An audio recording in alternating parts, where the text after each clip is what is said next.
सारी संगत नूं वाहिगुरू जी का खालसा वाहिगुरू जी की फतेह। श्री गुरु ग्रंथ साहिब दे अंग नंबर 299 ते आखिरी पंक्ति है पौड़ी। अमावस आत्म सुखी भय संतोख दिया गुरुदेव। गुरु महाराज ने किरपा की, अंदर सब्र संतोख पैदा हो गया। जदों अंदर सब्र संतोख पैदा हो गया, आत्म तो पावे थे मन सुखी हो गया। क्योंकि जे सब्र संतोख ने तो भावें जिन्ना मर्जी कोल कुछ होवे, ये बंदा दुखी ही रहिंदा है। कई बारी थोड़ा हुंदा है पर बंदे सब्र संतोख हुंदा है। बड़े सालों की गल है, मैं झिल पिंड एक परिवार में अफसोस करन गया। उसकी घर वाली स्वर्गवास हो गई। जिथे मैं बैठा देखा 2 कमरे ने, रसोई गुसलखाना। कमरे च भी उबाले, उत्ते जिहड़ी छत है उबालियां दी है लकड़ी। हेठां फर्श जिहड़ा कच्चा, सिर पोचा फेरिया होया। वो बंदे नाल मैं गल्लां करन लग गया। अद्धा घंटा वो बंदा परमात्मा धन्नवाद ही करता रहा। हालांकि उसकी घर वाले स्वर्गवास हुई। कहते परमात्मा की बड़ी किरपा है जी, अज 2 कमरे रहन नूं दिते ने जी, 2 टाइम की खाण नूं रोटी दिंदा जी, अज 3 कपड़े पहन नूं दिंदा। परमात्मा की बड़ी किरपा है। अद्धा घंटा बैठा रहा, बस इस तरह की सब्र संतोख दी गल्लां करता रहा। मैं यार कमाल है, इहो जिहे बंदे दुखी नहीं हो सकते। सो सब्र संतोख जिहड़ा है ये बहुत वड्डा गुण है। सो गुरुदेव गुरु महाराज ने जिन्हों संतोख देता ना, उसदा मन सुखी हो जाता। मन तन शीतल शांत सहज लागा प्रभ की सेव। परमात्मा की सेवा हुंदी है उहदा सिमरन। जिहड़ा कदा परमात्मा का सिमरन करन लग जाता ना, उहदा मन तन शीतल ठंडा ठार हुंदा, शांत हुंदा अते उहदे अंदर सहज सुभाव पैदा हो जाता। वो काला नहीं पैंदा, जिहड़ा भी काम करदा है सहज सुभाव करदा। परमात्मा के सिमरन च गुण ने, वो च सब्र संतोख भी पैदा हो जाता है। उन्हें शांति मिलती है, सहज अवस्था प्राप्त हो जाती है, मन शीतल हो जाता है। पंजाबी जी कहते हैं शीतल, हिंदी च कहते हैं शीतल। जे शीतल बोलोगे तो पंजाबी, शीतल बोलोगे सस्से पैर बिंदी ला के फिर हिंदी। अर्थ ही कोई है, ठंडा। टूटे बंधन बहु बेकार सफल पूर्णता के काम। जिहड़ा कहता परमात्मा की सेवा करता है, परमात्मा जिहड़ा सिमरन करता है, टूटे बंधन बहु बेकार। बेकार ने बुराइयां, बुराइयां कारण जिहड़े सानू बंधन पए हुए ने वो टुट जाते हैं। भाव अंदरों बुराइयां खत्म हो जांदियां ने। सफल पूर्णता के काम, उहदे काम जिहड़े ने पूरे हो जाते हैं, सफले हो जाते हैं। दुरमत मिटी होमे छुटी सिमरत हर को नाम। हरि दे नाम का सिमरन करके अंदर जिहड़ी भैड़ी मत है, दुर मत, भैड़ी मत खत्म हो जाती है, होमे खत्म हो जाती है। देखो जे ध्यान करिए भी सिमरन के किन्ने लाभ गिने हुए हैं। इसलिए घट तो घट जिहड़े बाणी पढ़ते हैं उन्होंने का फर्ज बनता है कि थां थां ते गुरु महाराज सिमरन करन नूं कहा है। इसलिए जिथे बाणी पढ़नी उत्थे सिमरन भी करना चाहिए है। शरण गही पार ब्रह्म की मिटिया आवागमन। जिन्हें परमात्मा की शरण लै ली, गही उन्हें पकड़ ली। जिसने परमात्मा की शरण पकड़ ली ਪਰ ਜੋ ਪਰਮਾਤਮਾ ਦੀ ਸ਼ਰਨ 'ਚ ਆ ਗਿਆ ਹੈ, ਸ਼ਰਨ 'ਚ ਆਉਣਾ ਬਹੁਤ ਹੀ ਮੁਸ਼ਕਿਲ ਹੈ। ਜਿਹੜਾ ਸ਼ਰਨ 'ਚ ਆ ਜਾਂਦਾ ਹੈ ਉਹਦੇ ਆਪਣੇ ਵਿਚਾਰ ਖਤਮ ਹੋ ਜਾਂਦੇ ਨੇ। ਜਿਹਦੀ ਸ਼ਰਨ 'ਚ ਆਏ ਹੋ ਉਹਦੀ ਮਰਜ਼ੀ ਹੈ, ਤੁਹਾਨੂੰ ਕੁਛ ਦੇਵੇ ਨਾ ਦੇਵੇ, ਉਹਦੀ ਮਰਜ਼ੀ ਹੁੰਦੀ। ਤੁਹਾਡੇ ਆਪਣੇ ਵਿਚਾਰ ਨਹੀਂ ਉੱਥੇ ਰਹਿੰਦੇ, ਉਹਦੇ ਵਿਚਾਰ ਚੱਲਣਗੇ, ਉਹਦਾ ਹੁਕਮ ਚੱਲੂਗਾ। ਕਿਉਂਕਿ ਜਿਹੜਾ ਸ਼ਰਨ ਚਾਹੁੰਦਾ ਉਹਨੂੰ ਕਹਿੰਦੇ ਸ਼ਰਨਾਰਥੀ, ਅਤੇ ਸ਼ਰਨਾਰਥੀ ਜਿਹੜਾ ਹੁੰਦਾ ਆਪਣੇ ਮਾਲਕ 'ਤੇ ਨਿਰਭਰ ਹੁੰਦਾ ਹੈ। ਫਿਰ ਮਾਲਕ ਜਿਵੇਂ ਕਹੇ ਉਵੇਂ ਉਹ ਕਰਦਾ ਹੈ, ਉਹਨੂੰ ਕਹਿੰਦੇ ਸ਼ਰਨ ਚਾਹੁਣਾ। ਇਸ ਲਈ ਸਭ ਤੋਂ ਔਖਾ ਕੰਮ ਹੈ। ਪਰ ਜਿਹੜਾ ਪਰਮਾਤਮਾ ਦੀ ਸ਼ਰਨ 'ਚ ਆ ਜਾਂਦਾ ਹੈ, ਜਿਹੜਾ ਪਰਮਾਤਮਾ ਦੇ ਹੁਕਮ ਅਨੁਸਾਰ ਚੱਲਦਾ ਹੈ, ਜਿਹੜਾ ਉਹਦੀ ਰਜ਼ਾ 'ਚ ਰਹਿੰਦਾ ਹੈ, ਮਿਟਿਆ ਆਵਾਗਮਨ, ਉਹਦਾ ਆਉਣਾ ਜਾਣਾ ਜੰਮਣਾ ਮਰਨਾ ਖਤਮ ਹੋ ਜਾਂਦਾ। ਆਵਾ ਮੈਨੇ ਆਉਣਾ, ਗਵਨ ਮੈਨੇ ਜਾਣਾ, ਭਾਵ ਦਾ ਜਨਮ ਮਰਨ ਖਤਮ ਹੋ ਜਾਂਦਾ ਹੈ। ਕਿਉਂ ਜੀ ਆਪਣੇ ਵਿਚਾਰ ਹੋਣਗੇ ਤਾਂ ਹੀ ਇੱਛਾ ਹੋਵੇਗੀ, ਆਪਣੇ ਤਾਂ ਹੈ ਹੀ ਕੋਈ ਨਹੀਂ। ਭਾਈ ਲਹਿਣਾ ਜੀ ਜਦੋਂ ਗੁਰੂ ਨਾਨਕ ਦੇਵ ਦੀ ਸ਼ਰਨ 'ਚ ਆਏ 1532 ਈਸਵੀ 'ਚ, ਉਹਨਾਂ ਦੀ ਆਪਣੀ ਇੱਛਾ ਹੀ ਕੋਈ ਨਹੀਂ ਸੀ। ਇੱਕ ਵਾਰ ਵੀ ਇਤਿਹਾਸ 'ਚ ਨਹੀਂ ਆਉਂਦਾ ਵੀ ਭਾਈ ਲਹਿਣਾ ਜੀ ਨੇ ਆਪਣੇ ਕੋਈ ਵਿਚਾਰ ਪ੍ਰਗਟ ਕੀਤੇ ਹੋਣ ਵੀ ਆਪਾਂ ਜੀ ਐਂ ਕਰ ਲਈਏ। ਗੁਰੂ ਮਹਾਰਾਜ ਨੂੰ ਕੋਈ ਸੁਝਾਅ ਨਹੀਂ ਦਿੱਤਾ, ਆਪਣੇ ਕੋਈ ਵਿਚਾਰ ਨਹੀਂ ਪ੍ਰਗਟ ਕੀਤੇ, ਆਪਣੀ ਕੋਈ ਮੰਗ ਨਹੀਂ ਰੱਖੀ। ਜੋ ਗੁਰੂ ਮਹਾਰਾਜ ਨੇ ਕਿਹਾ ਸਤ ਬਚਨ ਕਰਕੇ ਮੰਨਿਆ, ਤੇ ਦੇਖੋ ਕਿੱਥੇ ਦਾ ਕਿੱਥੇ ਪਹੁੰਚ ਗਏ। ਇਸ ਲਈ ਉਹ ਹੈ ਸ਼ਰਨ 'ਚ ਆਉਣਾ। ਜਿਹੜਾ ਪਰਮਾਤਮਾ ਦੀ ਸ਼ਰਨ ਪਕੜ ਲੈਂਦਾ ਹੈ, ਉਹਦਾ ਜੰਮਣ ਮਰਨ ਖਤਮ ਹੋ ਜਾਂਦਾ ਹੈ। ਫਿਰ ਹੋਰ ਕੀ ਹੈ? ਆਪ ਤਰਿਆ ਕੁਟੰਬ ਸਿਉ, ਗੁਣ ਗੋਬਿੰਦ ਪ੍ਰਭ ਰਵਨ। ਉਹ ਪਰਮਾਤਮਾ ਦੇ ਗੁਣ ਗਾਉਂਦਾ ਰਹਿੰਦਾ ਹੈ, ਪਰਮਾਤਮਾ ਦੀ ਸਿਫਤ ਸਲਾਹ ਕਰਦਾ ਰਹਿੰਦਾ ਹੈ। ਫਿਰ ਕੀ ਹੁੰਦਾ? ਆਪ ਤਰਿਆ ਕੁਟੰਬ ਸਿਉ, ਉਹ ਪਰਿਵਾਰ ਸਮੇਤ ਇਸ ਭਵ ਸਾਗਰ ਨੂੰ ਤਰ ਜਾਂਦਾ। ਆਪ ਦੇ ਤਰਦੇ ਹੀ ਤਰਦਾ, ਨਾਲ ਪਰਿਵਾਰ ਨੂੰ ਵੀ ਤਾਰ ਦਿੰਦਾ ਹੈ। ਪਰਮਾਤਮਾ ਦੇ ਗੁਣ ਗੋਬਿੰਦ ਰਵਨ, ਪਰਮਾਤਮਾ ਦੇ ਗੁਣਾਂ ਨੂੰ ਗਾਉਂਦਾ ਰਹਿੰਦਾ ਉਹ। ਭਾਵ ਵਾਹਿਗੁਰੂ ਵਾਹਿਗੁਰੂ ਵਾਹਿਗੁਰੂ ਵਾਹਿਗੁਰੂ ਕਰਦਾ ਰਹਿੰਦਾ ਬਸ। ਹਰ ਕੀ ਟਹਿਲ ਕਮਾਵਣੀ, ਜਪੀਐ ਪ੍ਰਭ ਕਾ ਨਾਮ। ਹਰੀ ਦੀ ਸੇਵਾ ਕਰਨੀ ਚਾਹੀਦੀ ਹੈ, ਪਰਮਾਤਮਾ ਦਾ ਨਾਮ ਜਪਣਾ ਚਾਹੀਦਾ ਹੈ। ਗੁਰ ਪੂਰੇ ਤੇ ਪਾਇਆ, ਨਾਨਕ ਸੁਖ ਬਿਸਰਾਮ। ਫਿਰ ਪੂਰੇ ਗੁਰੂ ਦੀ ਹੋ ਜਾਏਗੀ ਕਿਰਪਾ, ਫਿਰ ਮਨੁੱਖ ਨੂੰ ਸੁਖ ਅਤੇ ਮਨ ਦਾ ਟਿਕਾ ਵਿਸ਼ਰਾਮ ਪ੍ਰਾਪਤ ਹੋ ਜਾਏਗਾ।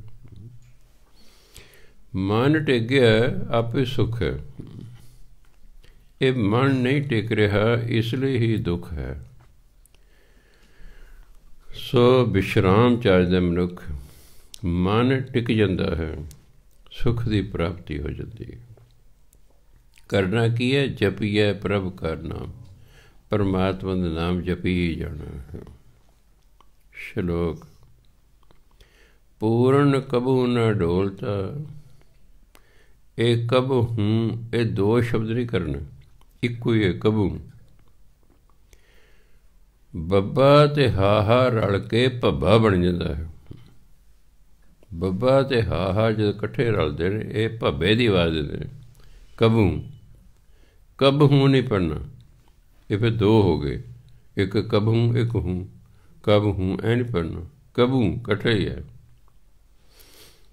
ਪੂਰਨ ਕਬੂ ਨਾ ਡੋਲਤਾ, ਪੂਰਾ ਕੀਆ ਪ੍ਰਭਾਪ। ਜਿਸ ਨੂੰ ਪਰਮਾਤਮਾ ਨੇ ਪੂਰਾ ਕਰਤਾ, ਫਿਰ ਉਹ ਡੋਲਦਾ ਹੀ ਨਹੀਂ ਹੈਗਾ। ਪੂਰਾ ਡੋਲਿਆ ਵੀ ਨਹੀਂ ਕਰਦਾ ਹੁੰਦਾ। ਪੂਰਾ ਭਾਂਡਾ ਭਰਿਆ ਹੋਇਆ ਛਲਕੇਗਾ ਨਹੀਂ, ਪੂਰਾ ਛੰਨਾ ਭਰਿਆ ਹੋਇਆ ਹਿੱਲੇਗਾ ਨਹੀਂ। ਡੋਲ ਦਾ ਹੀ ਊਣਾ ਹੈ। ਘੜਾ ਊਣਾ ਹੋਵੇ, ਤੁਸੀਂ ਉਹਨੂੰ ਸਿਰ 'ਤੇ ਰੱਖ ਲਓ, ਉਹ ਹਿੱਲੀ ਜਾਏਗਾ, ਪਾਣੀ ਉਹਦੇ 'ਚ ਹਿੱਲੀ ਜਾਏਗਾ। ਜਦੋਂ ਪੂਰਾ ਭਰ ਲੋਗੇ ਫਿਰ ਪਾਣੀ ਨਹੀਂ ਹਿੱਲੇਗਾ, ਡੋਲੇਗਾ ਨਹੀਂ।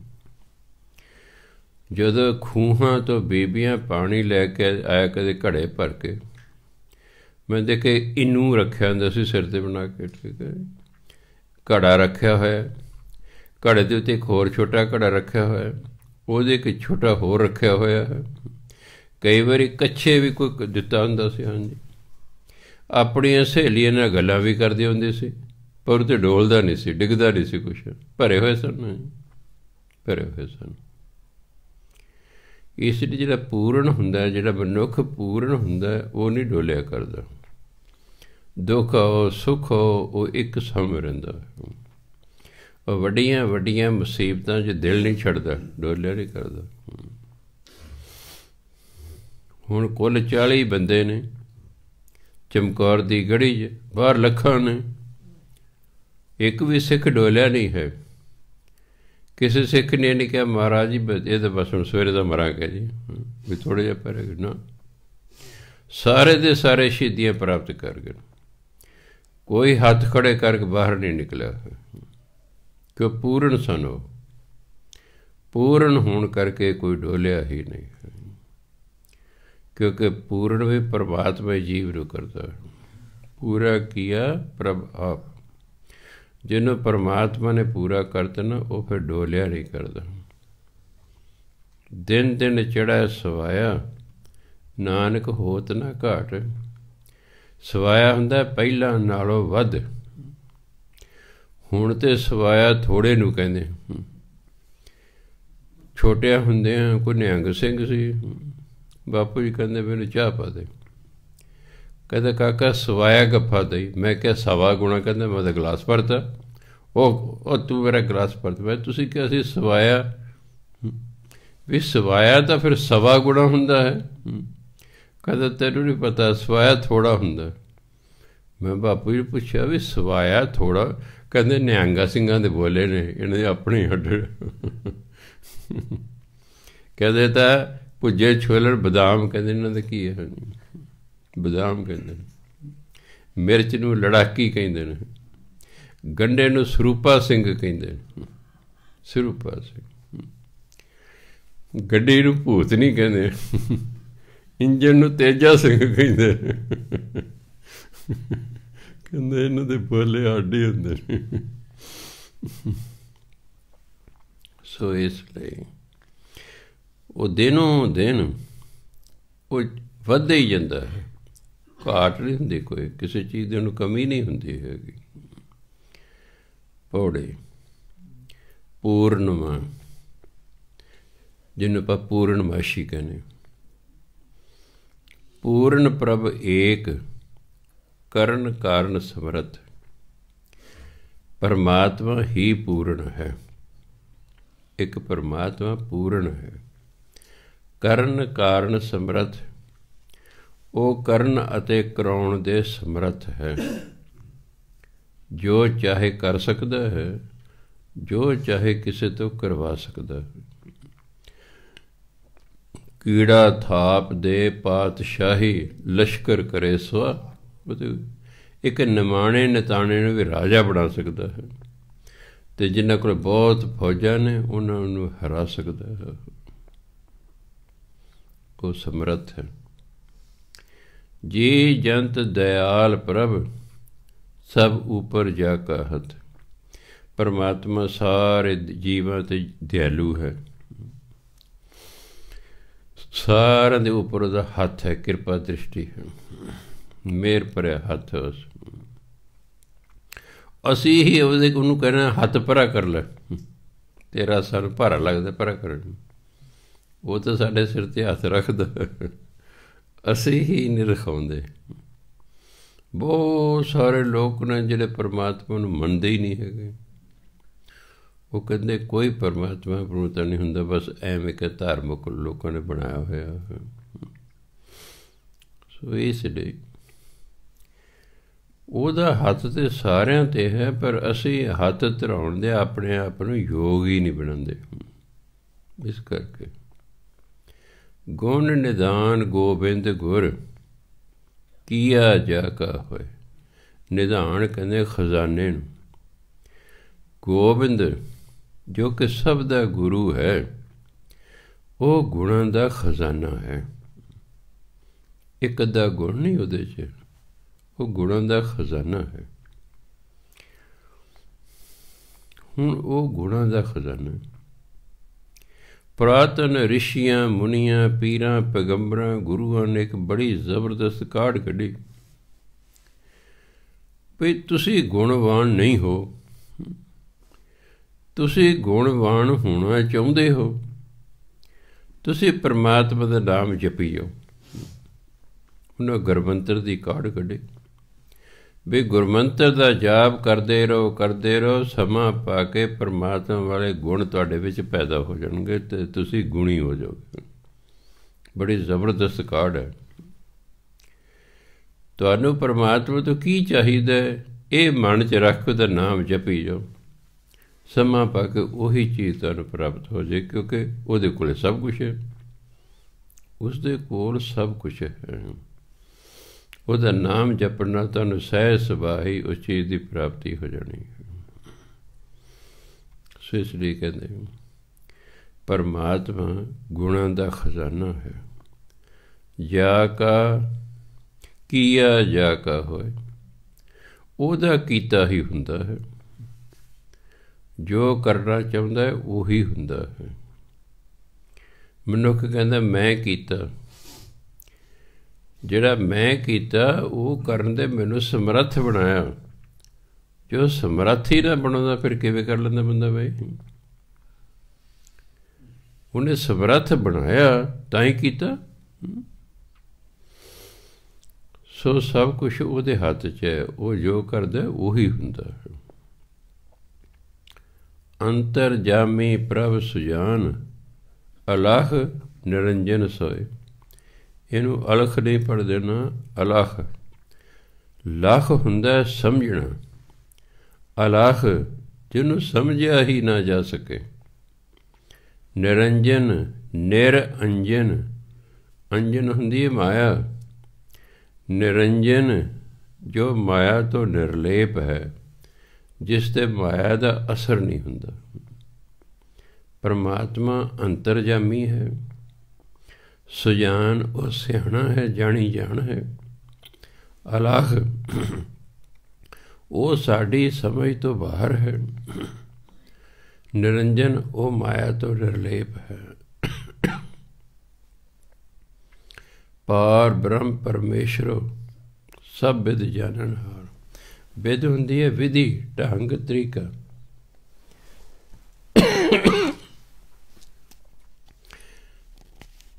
ਪਰਮਾਤਮਾ ਜਿਹੜਾ ਹੈ ਇਹ ਸਾਰੇ ਢੰਗ ਤਰੀਕੇ ਜਾਣਦਾ ਹੈ। ਆਪਾਂ ਤਾਂ ਮੰਨ ਲਓ ਕੋਈ ਕੰਮ ਕਰਨਾ, ਆਪਾਂ ਨੂੰ ਤਾਂ ਢੰਗ ਹੀ ਨਹੀਂ ਆਉਂਦਾ, ਕਿਸੇ ਤੋਂ ਸਿੱਖਣਾ ਪੈਂਦਾ। ਉਹ ਸਭ ਜਾਣਦਾ। ਉਹਨੂੰ ਸਾਰੀਆਂ ਵਿਧੀਆਂ ਹੁੰਦੀਆਂ, ਸਭ ਢੰਗ ਹੁੰਦੇ।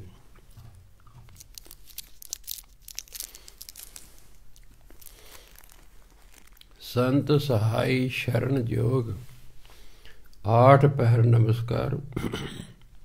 ਉਹ ਸੰਤਾਂ ਦੀ ਸਹਾਇਤਾ ਕਰਦਾ। ਉਹਨਾਂ ਦੀ ਸਹਾਇਤਾ ਕਿਉਂ ਕਰਦੇ? ਕਿ ਸੰਤ ਉਹਦਾ ਨਾਮ ਜਪਦੇ ਨੇ। ਸੰਤ ਉਸ ਦਾ ਨਾਮ ਜਪਦੇ ਨੇ। ਜਿਹੜੇ ਉਹਦਾ ਨਾਮ ਜਪਦੇ, ਰੱਬ ਉਹਨਾਂ ਨੂੰ ਪਿਆਰ ਕਰਦਾ। ਸੰਤ ਰੱਬ ਦੇ ਪਿਆਰੇ ਹੁੰਦੇ ਨੇ।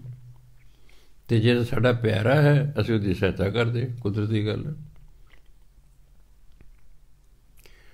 ਪਰਮਾਤਮਾ ਸੰਤਾਂ ਦਾ ਸਹਾਈ ਹੈ। ਸ਼ਰਨ ਜੋਗ ਉਹ ਸ਼ਰਨ 'ਚ ਆਇਆਂ ਨੂੰ ਸ਼ਰਨ ਦੇਣ ਦੇ ਸਮਰੱਥ ਹੈ। ਅਸੀਂ ਧਾਰਮਿਕ ਗੱਲਾਂ ਪੜ੍ਹੀਆਂ ਸੁਣੀਆਂ ਸਨ। ਚੀਨ ਨੇ ਤਿੱਬਤ 'ਤੇ ਹਮਲਾ ਕਰਤਾ 1962 'ਚ। ਦਲਾਈ ਲਾਮਾ ਉੱਥੋਂ ਭੱਜ ਕੇ ਸਾਡੀ ਸ਼ਰਨ 'ਚ ਆ ਗਿਆ। ਇੰਡੀਅਨ ਗੌਰਮੈਂਟ ਨੇ ਸੁਣਿਆ ਸੀ ਵੀ ਸ਼ਰਨਾਏ ਦੀ ਲਾਜ ਰੱਖਣੀ ਚਾਹੀਦੀ ਹੈ। ਸ਼ਰਨ ਦੇਣ ਦੇ ਸਮਰੱਥ ਨਹੀਂ ਸਨ, ਪਰ ਸ਼ਰਨ ਦੇਤੀ ਉਸਨੂੰ। ਚੀਨ ਕਹਿੰਦਾ ਮੇਰਾ ਬੰਦਾ ਵਾਪਸ ਕਰੋ, ਇਹ ਕਹਿੰਦੇ ਨਹੀਂ, ਉਹ ਸਾਡੇ ਸ਼ਰਨ 'ਚ ਆ ਗਿਆ, ਅਸੀਂ ਵਾਪਸ ਨਹੀਂ ਕਰਦੇ। 1962 ਚੀਨ ਨੇ ਸਾਡੇ 'ਤੇ ਹਮਲਾ ਕਰਤਾ। ਇੱਕ ਚੌਕੀ ਜਿੱਤੀ, ਦੂਜੀ, ਤੀਜੀ, ਚੌਥੀ, ਪੰਜਵੀਂ, ਛੇਵੀਂ, ਆ ਫੌਜੀ ਵਿੱਚ ਬੈਠੇ ਨਹੀਂ ਪਤਾ ਉਹਨਾਂ ਨੂੰ। ਅਸੀਂ ਹਾਰਦੇ ਹੀ ਤੁਰੇ ਗਏ। ਉਹ 30 ਕੁ ਚੌਂਕੀਆਂ ਜਿੱਤ ਕੇ ਆਪੇ ਰੁਕ ਗਿਆ ਉਹ, ਨਹੀਂ ਤਾਂ ਹੋਰ ਵੀ ਸਾਨੂੰ ਜਿੱਤ ਸਕਦਾ ਸੀ। ਔਰ ਅੱਜ ਤੱਕ ਉਹ ਸਾਡਾ ਇਲਾਕਾ ਨਹੀਂ ਛੱਡਦਾ ਚੀਨ, ਅਤੇ ਸਾਡੇ 'ਚ ਤਾਕਤ ਨਹੀਂ ਵੀ ਉਸ ਤੋਂ ਇਲਾਕਾ ਛਡਾ ਲਈਏ। ਅਜੇ ਵੀ ਕਹਿੰਦੇ ਜਿਹੜਾ ਅਰੁਣਾਚਲ ਪ੍ਰਦੇਸ਼ ਕਹਿੰਦੇ ਤਾਂ ਮੇਰਾ, ਅਜੇ ਪੰਗੇ ਲੈਂਦਾ ਰਹਿੰਦਾ। ਅਸੀਂ ਸ਼ਰਨ ਦੇਣ ਦੇ ਸਮਰੱਥ ਹੀ ਨਹੀਂ ਸੀ, ਪਰ ਸ਼ਰਨ ਦੇ ਕੇ ਅੱਜ ਤੱਕ ਅਸੀਂ ਪਛਤਾ ਰਹੇ।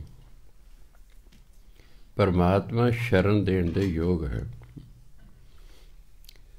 ਹੁਣ ਇੱਕ ਬਘਿਆੜ ਦੀ ਸ਼ਰਨ 'ਚ ਚਲਿਆ ਗਿਆ ਹੈ, ਸ਼ੇਰ ਆ ਕੇ ਉਹਨੂੰ ਮਾਰ ਜਾਏਗਾ, ਕਿ ਸ਼ੇਰ ਬਘਿਆੜ ਤੋਂ ਤਕੜਾ ਹੈ। ਪਰ ਜਿਹੜਾ ਕੋਈ ਸ਼ੇਰ ਦੀ ਸ਼ਰਨ ਚਲਿਆ ਗਿਆ, ਉਹਨੂੰ ਹੋਰ ਕੋਈ ਜਾਨਵਰ ਨਹੀਂ ਮਾਰ ਸਕਦਾ, ਕਿਉਂਕਿ ਸ਼ੇਰ ਸਭ ਤੋਂ ਵੱਧ ਤਾਕਤਵਰ ਹੈ।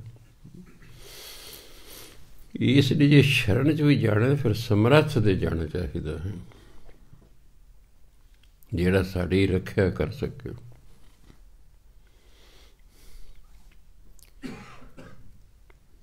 ਉਹ ਸ਼ਰਨ ਯੋਗ ਹੈ ਪਰਮਾਤਮਾ।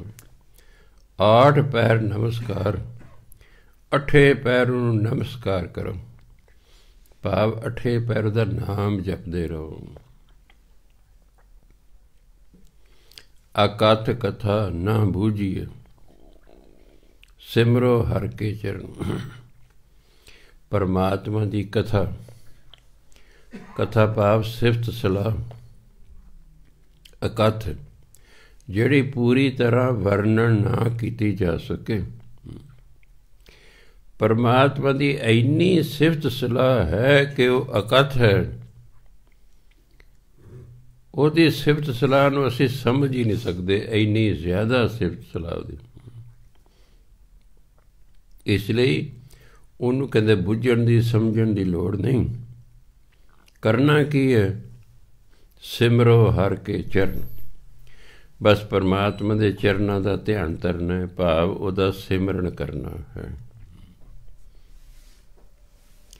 ਪਤਿਤ ਉਦਾਹਰਣ ਅਨਾਥ ਨਾਥ ਨਾਨਕ ਪ੍ਰਭ ਕੀ ਸ਼ਰਨ।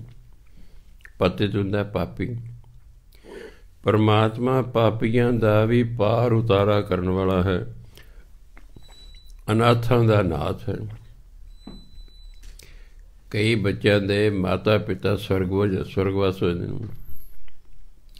ਕੋਈ ਰਿਸ਼ਤੇਦਾਰ ਵੀ ਉਹਨਾਂ ਨੂੰ ਸਾਂਭਣ ਨੂੰ ਤਿਆਰ ਨਹੀਂ ਹੁੰਦਾ, ਉਹ ਅਨਾਥ ਹੋ ਜਾਂਦੇ ਨੇ। ਇਸ ਲਈ ਜਿੱਥੇ ਅਨਾਥਾਲੈ ਬਣੇ ਹੋਏ ਹਨ, ਅਨਾਥ ਆਸ਼ਰਮ ਬਣੇ ਹੋਏ ਹਨ, ਉੱਥੇ ਫਿਰ ਅਨਾਥ ਬੱਚਿਆਂ ਨੂੰ ਛੱਡ ਦਿੰਦੇ ਨੇ। ਜਿਵੇਂ ਜਦੋਂ ਬੰਦਾ ਬਜ਼ੁਰਗ ਹੋ ਜਾਂਦਾ ਹੈ, ਪੁਰਾਣੇ ਜ਼ਮਾਨੇ 'ਚ ਕਈ ਬੱਚੇ ਹੁੰਦੇ ਸਨ, ਕੋਈ ਨਾ ਕੋਈ ਬੱਚਾ ਬੁਢਾਪੇ ਵਿੱਚ ਆਪਣੇ ਮਾਪਿਆਂ ਨੂੰ ਜ਼ਰੂਰ ਪਾਲ ਲੈਂਦਾ ਸੀ। ਹੁਣ ਇੱਕ 2 ਬੱਚੇ ਨੇ, ਉਹ ਕਈ ਵਾਰੀ ਆਪਣੇ ਬੁੱਢੇ ਮਾਂ ਬਾਪ ਨੂੰ ਪਾਲਣ ਤੋਂ ਨਹੀਂ ਪਾਲਣਾ ਚਾਹੁੰਦੇ, ਸਮਰੱਥ ਹੁੰਦੇ ਨੇ, ਨਹੀਂ ਪਾਲਦੇ, ਉਹਨਾਂ ਨੂੰ ਆਪਣੇ ਕੋਲ ਨਹੀਂ ਰੱਖਦੇ। ਇਸ ਲਈ ਇਸ ਚੀਜ਼ ਨੂੰ ਸੋਚ ਕੇ ਸਿਆਣਿਆਂ ਨੇ ਫਿਰ ਜਦ ਓਲਡ ਏਜ ਹੋਮ ਬਣਾਇਆ ਬਜ਼ੁਰਗਾਂ ਲਈ, ਕਹੇ ਭਈ ਤੁਸੀਂ ਇੱਥੇ ਆ ਕੇ ਰਹੋ, ਤੁਹਾਨੂੰ ਰੋਟੀ ਪਾਣੀ ਕੱਪੜਾ ਮਿਲੇਗਾ, ਬਿਮਾਰ ਹੋ ਤੁਹਾਡਾ ਇਲਾਜ ਵੀ ਕੀਤਾ ਜਾਵੇਗਾ। ਕਿਉਂ? ਪੁੱਤਰਾਂ ਨੇ ਜਵਾਬ ਦਿੱਤਾ। ਉਹ ਕਹਿੰਦਾ ਇਹ ਸਾਂਭੇ, ਉਹ ਕਹਿੰਦਾ ਇਹ ਸਾਂਭੇ। ਕਈ ਵਾਰ ਜੇ ਥੋੜ੍ਹੇ ਜਿਹੇ ਸਿਆਣੇ ਨੇ, ਇੱਕ ਜੀਅ ਵੰਡ ਲੈਂਦੇ ਨੇ। ਜਿਹੜਾ ਚਲਾਕ ਭਰਾ ਹੁੰਦਾ ਹੈ, ਉਹ ਦੇਖਦਾ ਹੈ ਵੀ ਮਾਂ ਕੰਮ ਕਰ ਸਕਦੀ ਹੈ ਕਿ ਬਾਪੂ ਕਰ ਸਕਦਾ। ਜਿਹੜਾ ਜੇ ਕੰਮ ਕਰ ਸਕਦਾ ਉਹਨੂੰ ਰੱਖ ਲੈਂਦਾ, ਸਾਊ ਜਿਹੜਾ ਭਰਾ ਉਹਨੂੰ ਦੂਜਾ ਦੇ ਦਿੰਦਾ ਵੀ ਲੈ ਸੰਭ ਜਦੋਂ। ਤੇ ਕਈ ਵਾਰੀ ਮੈਂ ਦੇਖਿਆ ਕੋਈ ਵੀ ਨਹੀਂ ਸਮਝਦਾ, ਉਹ ਵਿਚਾਰੇ ਫਿਰ ਜਿਹੜਾ ਹੈ ਓਲਡ ਸਿਟੀਜ਼ਨ ਜਿਹੜੇ ਹੁਣ ਬਣੇ ਹੋਏ ਹਨ ਉਹਨਾਂ 'ਚ ਆ ਜਾਂਦੇ, ਕੀ ਕਰਨ, ਅਨਾਥ ਹੋ ਗਏ ਨੇ ਉਹ ਵਿਚਾਰੇ, ਬਾਲ ਬੱਚੇ ਹੋਣ ਦੇ ਬਾਵਜੂਦ ਵੀ ਅਨਾਥ ਹੋ ਗਏ ਨੇ, ਸਾਂਭਣ ਵਾਲਾ ਕੋਈ ਨਹੀਂ ਰਿਹਾ ਹੈ।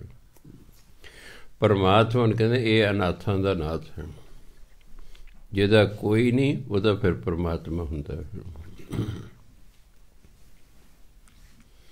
ਇਸ ਲਈ ਭਾਈ ਜੀ ਨੂੰ ਇਹ ਉਮੀਦ ਹੋਵੇ ਮੈਨੂੰ ਕਿਸੇ ਨਹੀਂ ਸਮਝਣਾ, ਪਹਿਲੇ ਕੋਈ ਚੱਜ ਦਾ ਲੱਭ ਲਓ, ਓਲਡ ਏਜ ਹੁਣ ਪਹਿਲਾਂ ਵੇਖ ਲਓ, ਜਗ ਪਤ ਦੇਖ ਆਓ ਮੇਰੇ ਰਹਿਣ ਯੋਗ ਹੈ, ਉਹਨਾਂ ਦੀ ਕਿੰਨੀ ਫੀਸ ਹੈ, ਸਹੂਲਤਾਂ ਉੱਥੇ ਹੈਗੀਆਂ, ਡਾਕਟਰੀ ਸਹੂਲਤਾਂ ਕਿ ਰੋਟੀ ਪਾਣੀ ਠੀਕ ਹੈ, ਕੀ ਪਤਾ ਕਿਹੜੇ ਵੇਲੇ ਜਵਾਬ ਦੇ ਦੇ ਭੱਜਾ ਬੁੜਿਆ ਸਾਡੇ 'ਚ ਮੇਰੇ ਤੋਂ ਸਾਮ ਹੁੰਦਾ। ਜਿੰਨਾ ਚਿਰ ਨੈਣ ਪ੍ਰਾਣ ਚੱਲਦੇ ਨੇ ਉਹਨਾਂ ਚਿਰ ਸਾਂਭਣਾ ਕੋਈ ਔਖਾ ਨਹੀਂ ਹੁੰਦਾ। ਸਾਂਭਣਾ ਉਦੋਂ ਹੀ ਔਖਾ ਹੁੰਦਾ ਜਦੋਂ ਬੰਦਾ ਮੰਜੇ 'ਤੇ ਪੈਂਦਾ, ਆਪਣੀ ਕਿਰਿਆ ਆਪ ਨਹੀਂ ਕਰ ਸਕਦਾ। ਕਈ ਵਾਰੀ ਬੱਚੇ ਦੀ ਵੀ ਮਜਬੂਰੀ ਹੁੰਦੀ ਹੈ, ਉਹ ਵੀ ਨੌਕਰੀ ਕਰਦਾ, ਉਹਦੀ ਘਰ ਵਾਲੇ ਵੀ ਨੌਕਰੀ ਕਰਦੀ ਹੈ, ਬੁੜੇ ਨੂੰ ਫਿਰ ਸਾਂਭੇ ਤੇ ਸਾਂਭੇ ਕੌਣ? ਪੁਰਾਣੇ ਜ਼ਮਾਨੇ 'ਚ ਨੌਕਰੀਆਂ ਕੋਈ ਨਹੀਂ ਹੁੰਦੀਆਂ, ਪਿਤਾ ਪੁਰਖ ਹੀ ਕੰਮ ਹੁੰਦੇ ਸਨ, ਘਰ 'ਚ ਹੀ ਰਹਿੰਦੇ ਸਨ, ਕੋਈ ਜਵਾਕ ਹੁੰਦੇ ਸਨ, ਬਜ਼ੁਰਗ ਦਾ ਵੀ ਜੀਅ ਲੱਗਾ ਰਹਿੰਦਾ ਸੀ, ਕਦੇ ਪੋਤੇ ਨੇ ਕਿਸੇ ਨਾਲ ਗੱਲ ਕਰਾਂ, ਕਦੇ ਕਿਸੇ ਨਾਲ ਗੱਲ ਕਰ, 7-8 ਉਹਦੇ ਹੁਣੇ ਬੱਚੇ, ਕੋਈ ਨਾ ਕੋਈ ਉਹਨਾਂ ਨੂੰ ਸਾਂਭ ਲਿਆ ਕਰਦਾ ਸੀ। ਹੁਣ 2-2 ਜੀਅ ਨੇ, ਉਹ ਦੋਨੋਂ ਸਰਵਿਸ ਕਰਦੇ ਨੇ, ਬੜਾ ਫਿਰ ਉਹਨਾਂ ਲਈ ਔਖਾ ਹੋ ਜਾਂਦਾ। ਜਿਹੜੇ ਤੇ ਸਿਆਣੇ ਹੁੰਦੇ ਨੇ ਉਹ ਕਹਿੰਦੇ ਕਦੇ ਸਾਡੀ ਵੀ ਇਹ ਹਾਲਤ ਹੋ ਸਕਦੀ ਹੈ, ਉਹ ਤੇ ਸਾਂਭਦੇ ਰਹਿੰਦੇ, ਔਖੇ ਸਾਂਭਣ ਸੌਖੇ ਸਾਂਭਣ। ਜਿਹੜੇ ਸਮਝਦੇ ਅਸੀਂ ਤਾਂ ਬਿਮਾਰ ਹੋਣਾ ਹੀ ਨਹੀਂ, ਅਸੀਂ ਤਾਂ ਬੁੱਢੇ ਹੋਣਾ ਹੀ ਨਹੀਂ, ਅਸੀਂ ਤਾਂ ਮੰਜੀ 'ਤੇ ਪੈਣਾ ਹੀ ਨਹੀਂ, ਉਹ ਫਿਰ ਇਸ ਤਰ੍ਹਾਂ ਕਰਦੇ ਨੇ। ਮੇਰੇ ਕੋਲ ਬੰਦਾ ਆਇਆ ਕਰਦਾ, ਉਹ ਕਹਿੰਦਾ ਮੇਰੀ ਮਾਂ ਨੂੰ ਨਾ ਮੇਰੀ ਜਨਾਨੀ ਸਾਂਭਣ ਲਈ ਤਿਆਰ, ਨਾ ਭਰਾ ਦੀ ਜਨਾਨੀ ਸਾਂਭਦੀ ਹੈ, ਉਹ ਵਿਚਾਰੀ ਕਰੇ ਤਾਂ ਕਰੇ ਕੀ? ਰੋਟੀ ਪਾਣੀ ਦਾ ਬੀਬੀ ਨੇ ਬਣਾਉਣੀ ਹੁੰਦੀ ਨਾ, ਕਹਿੰਦੇ ਦੋਨੋਂ ਨੂੰਹਾਂ ਉਹਨੂੰ ਸਾਂਭਣ ਨੂੰ ਤਿਆਰ ਨਹੀਂ ਹੈਗੀ। ਕਹਿੰਦਾ ਪਰਮਾਤਮਾ ਹੀ ਅਨਾਥਾਂ ਦਾ ਨਾਥ ਹੈ, ਨਾਨਕ ਪ੍ਰਭ ਕੀ ਸ਼ਰਨ, ਗੁਰਮੁਖ ਹੈ ਭਾਈ ਉਸ ਪਰਮਾਤਮਾ ਦੀ ਸ਼ਰਨ ਜਾਓ, ਉਹ ਫਿਰ ਆਪੇ ਪ੍ਰਬੰਧ ਕਰ ਦੇਗਾ। ਦੇਖੋ ਪਰਮਾਤਮਾ ਨੇ ਸਿੱਧਿਆ ਤੁਹਾਨੂੰ ਕੋਈ ਨਹੀਂ ਪਾਲਣਾ, ਉਹ ਕਿਸੇ ਨਾ ਕਿਸੇ ਦੇ ਅੰਦਰ ਰਹਿਮ ਪੈਦਾ ਕਰ ਦੇਗਾ, ਉਹ ਤੁਹਾਨੂੰ ਪਾਲਣਾ ਪੋਸ਼ਣਾ ਸ਼ੁਰੂ ਕਰ ਦੇਗਾ, ਕਿਉਂਕਿ ਪਰਮਾਤਮਾ ਨੂੰ ਪਤਾ ਲੱਗ ਗਿਆ ਕਿ ਇਹ ਮੇਰੇ 'ਤੇ ਹੀ ਸਿਰਫ ਤੇ ਸਿਰਫ ਨਿਰਭਰ ਹੈ। ਇਸ ਲਈ ਕਹਿੰਦੇ ਭਾਈ ਉਹਦੀ ਸ਼ਰਨ 'ਚ ਆ ਜਾਓ। ਸ਼ਲੋਕ ਆ ਜਿਹੜੇ ਲੋਕਾਂ ਨੇ ਰਲ ਕੇ ਓਲਡ ਏਜ ਹੋਮ ਖੋਲ੍ਹੇ ਨੇ, ਪਰਮਾਤਮਾ ਦੀ ਉਹਨਾਂ 'ਤੇ ਕਿਰਪਾ ਹੈ ਨਾ, ਉਹਨਾਂ ਦੇ ਅੰਦਰ ਦਇਆ ਭਾਵਨਾ ਪੈਦਾ ਕੀਤੀ ਵੀ ਨਹੀਂ ਯਾਰ ਜਿਹੜਾ ਦਾ ਕੋਈ ਨਹੀਂ ਉਹਨਾਂ ਦਾ ਕੋਈ ਤਾਂ ਹੋਣਾ ਚਾਹੀਦਾ ਹੈ। ਅਨਾਥ ਆਸ਼ਰਮ ਖੋਲ੍ਹੇ ਨੇ, ਅੰਦਰ ਦਇਆ ਭਾਵਨਾ ਹੈ। ਪਿੰਗਲ ਵਾੜੇ ਖੋਲ੍ਹੇ ਨੇ, ਅੰਦਰ ਦਇਆ ਭਾਵਨਾ ਨਾ ਹੋਏ, ਕੌਣ ਨੇ ਕਮਲਿਆਂ ਦੀ ਸੇਵਾ ਕਰੇ ਵੀ ਹੈ? ਕੌਣ ਪਿੰਗਲੇ? ਕਈ ਵਾਰ ਤਾਂ ਪਿੰਗਲੇ ਨੂੰ ਵੇਖਣ ਨੂੰ ਜੀਅ ਨਹੀਂ ਕਰਦਾ ਅਤੇ ਉਹਨਾਂ ਸੇਵਾ ਕਰਨੀ ਹੁੰਦੀ ਉਹਨਾਂ ਦੀ। ਪਰਮਾਤਮਾ ਕਿਸੇ ਨਾ ਕਿਸੇ ਦੇ ਵਿੱਚ ਐਸਾ ਗੁਣ ਪੈਦਾ ਕਰ ਦਿੰਦਾ ਹੁੰਦਾ ਹੈ। ਸ਼ਲੋਕ ਦੁੱਖ ਬਿਨਸੇ ਸਹਿਸਾ ਗਇਓ, ਸਹਿਸਾ ਜਿਹਨੂੰ ਪੰਜਾਬੀ ਕਹਿੰਦੇ ਸੰਸਾ, ਪੰਜਾਬੀ 'ਚ ਕਹਿੰਦੇ ਸੰਸਾ ਵਾਲਾ, ਕਿ ਤੈਨੂੰ ਕੀ ਸੰਸਾ ਲੱਗੇ, ਕੀ ਚਿੰਤਾ ਲੱਗੀ ਹੋਈ ਹੈ। ਹਿੰਦੀ ਕਹਿੰਦੇ ਸਹਿਸਾ। ਦੁੱਖ ਬਿਨਸੇ ਸਹਿਸਾ ਗਇਓ, ਸ਼ਰਨ ਗਹੀ ਹਰ ਰਾਏ। ਜਦੋਂ ਪਰਮਾਤਮਾ ਦੀ ਸ਼ਰਨ ਪਕੜ ਲਈ, ਸੱਚੇ ਦਿਲੋਂ ਪਰਮਾਤਮਾ ਦੀ ਸ਼ਰਨ 'ਚ ਆ ਗਏ, ਦੁੱਖ ਖਤਮ ਹੋ ਗਏ। ਅੰਦਰ ਜੋ ਸੰਸਾ ਸੀ, ਚਿੰਤਾ ਸੀ, ਉਹ ਵੀ ਖਤਮ ਹੋ ਗਈ, ਕਿਉਂਕਿ ਹੁਣ ਪਰਮਾਤਮਾ ਸ਼ਰਨ 'ਚ ਆ ਗਏ ਵੀ ਹੁਣ ਆਪਾਂ ਨੂੰ ਕੋਈ ਪਰਵਾਹ ਨਹੀਂ। ਮਨ ਚਿੰਦੇ ਫਲ ਪਾਇਆ, ਨਾਨਕ ਹਰ ਗੁਣ ਗਾਏ। ਫਿਰ ਜਦੋਂ ਪਰਮਾਤਮਾ ਦੀ ਸ਼ਰਨ 'ਚ ਆ ਗਏ, ਫਿਰ ਪਰਮਾਤਮਾ ਦੇ ਗੁਣ ਗਾਏ। ਜਦੋਂ ਪਰਮਾਤਮਾ ਦੇ ਗੁਣ ਗਾਏ ਤਾਂ ਮਨ ਇੱਛਤ ਫਲ ਦੀ ਪ੍ਰਾਪਤੀ ਹੋ ਗਈ। ਮਨ ਚਿੰਦੇ, ਜੋ ਮਨ ਵਿੱਚ ਸੋਚੇ ਸਨ, ਉਹ ਫਲ ਪ੍ਰਾਪਤ ਹੋ ਗਏ। ਇੱਥੇ ਫਲ ਤੋਂ ਕੋਈ ਸੰਗਤਰਾ ਜਾਂ ਸੇਬ ਨਹੀਂ ਸਮਝ ਲੈਣਾ, ਪਰ ਜੋ ਇੱਛਾ ਕੀਤੀ ਸੀ ਉਹ ਪੂਰੀ ਹੋ ਗਈ। ਹਰੀ ਦੇ ਗੁਣ ਗਾਈ ਜਾਣੇ। ਆਪਾਂ ਕੁਛ ਮੰਗਾਂਗੇ, ਸਾਨੂੰ ਨਹੀਂ ਪਤਾ ਕਿ ਜੋ ਸਾਡੀ ਇੱਛਾ ਹੈ ਇਹਦਾ ਬਾਅਦ ਦੇ ਵਿੱਚ ਕੀ ਨਤੀਜਾ ਨਿਕਲੇਗਾ।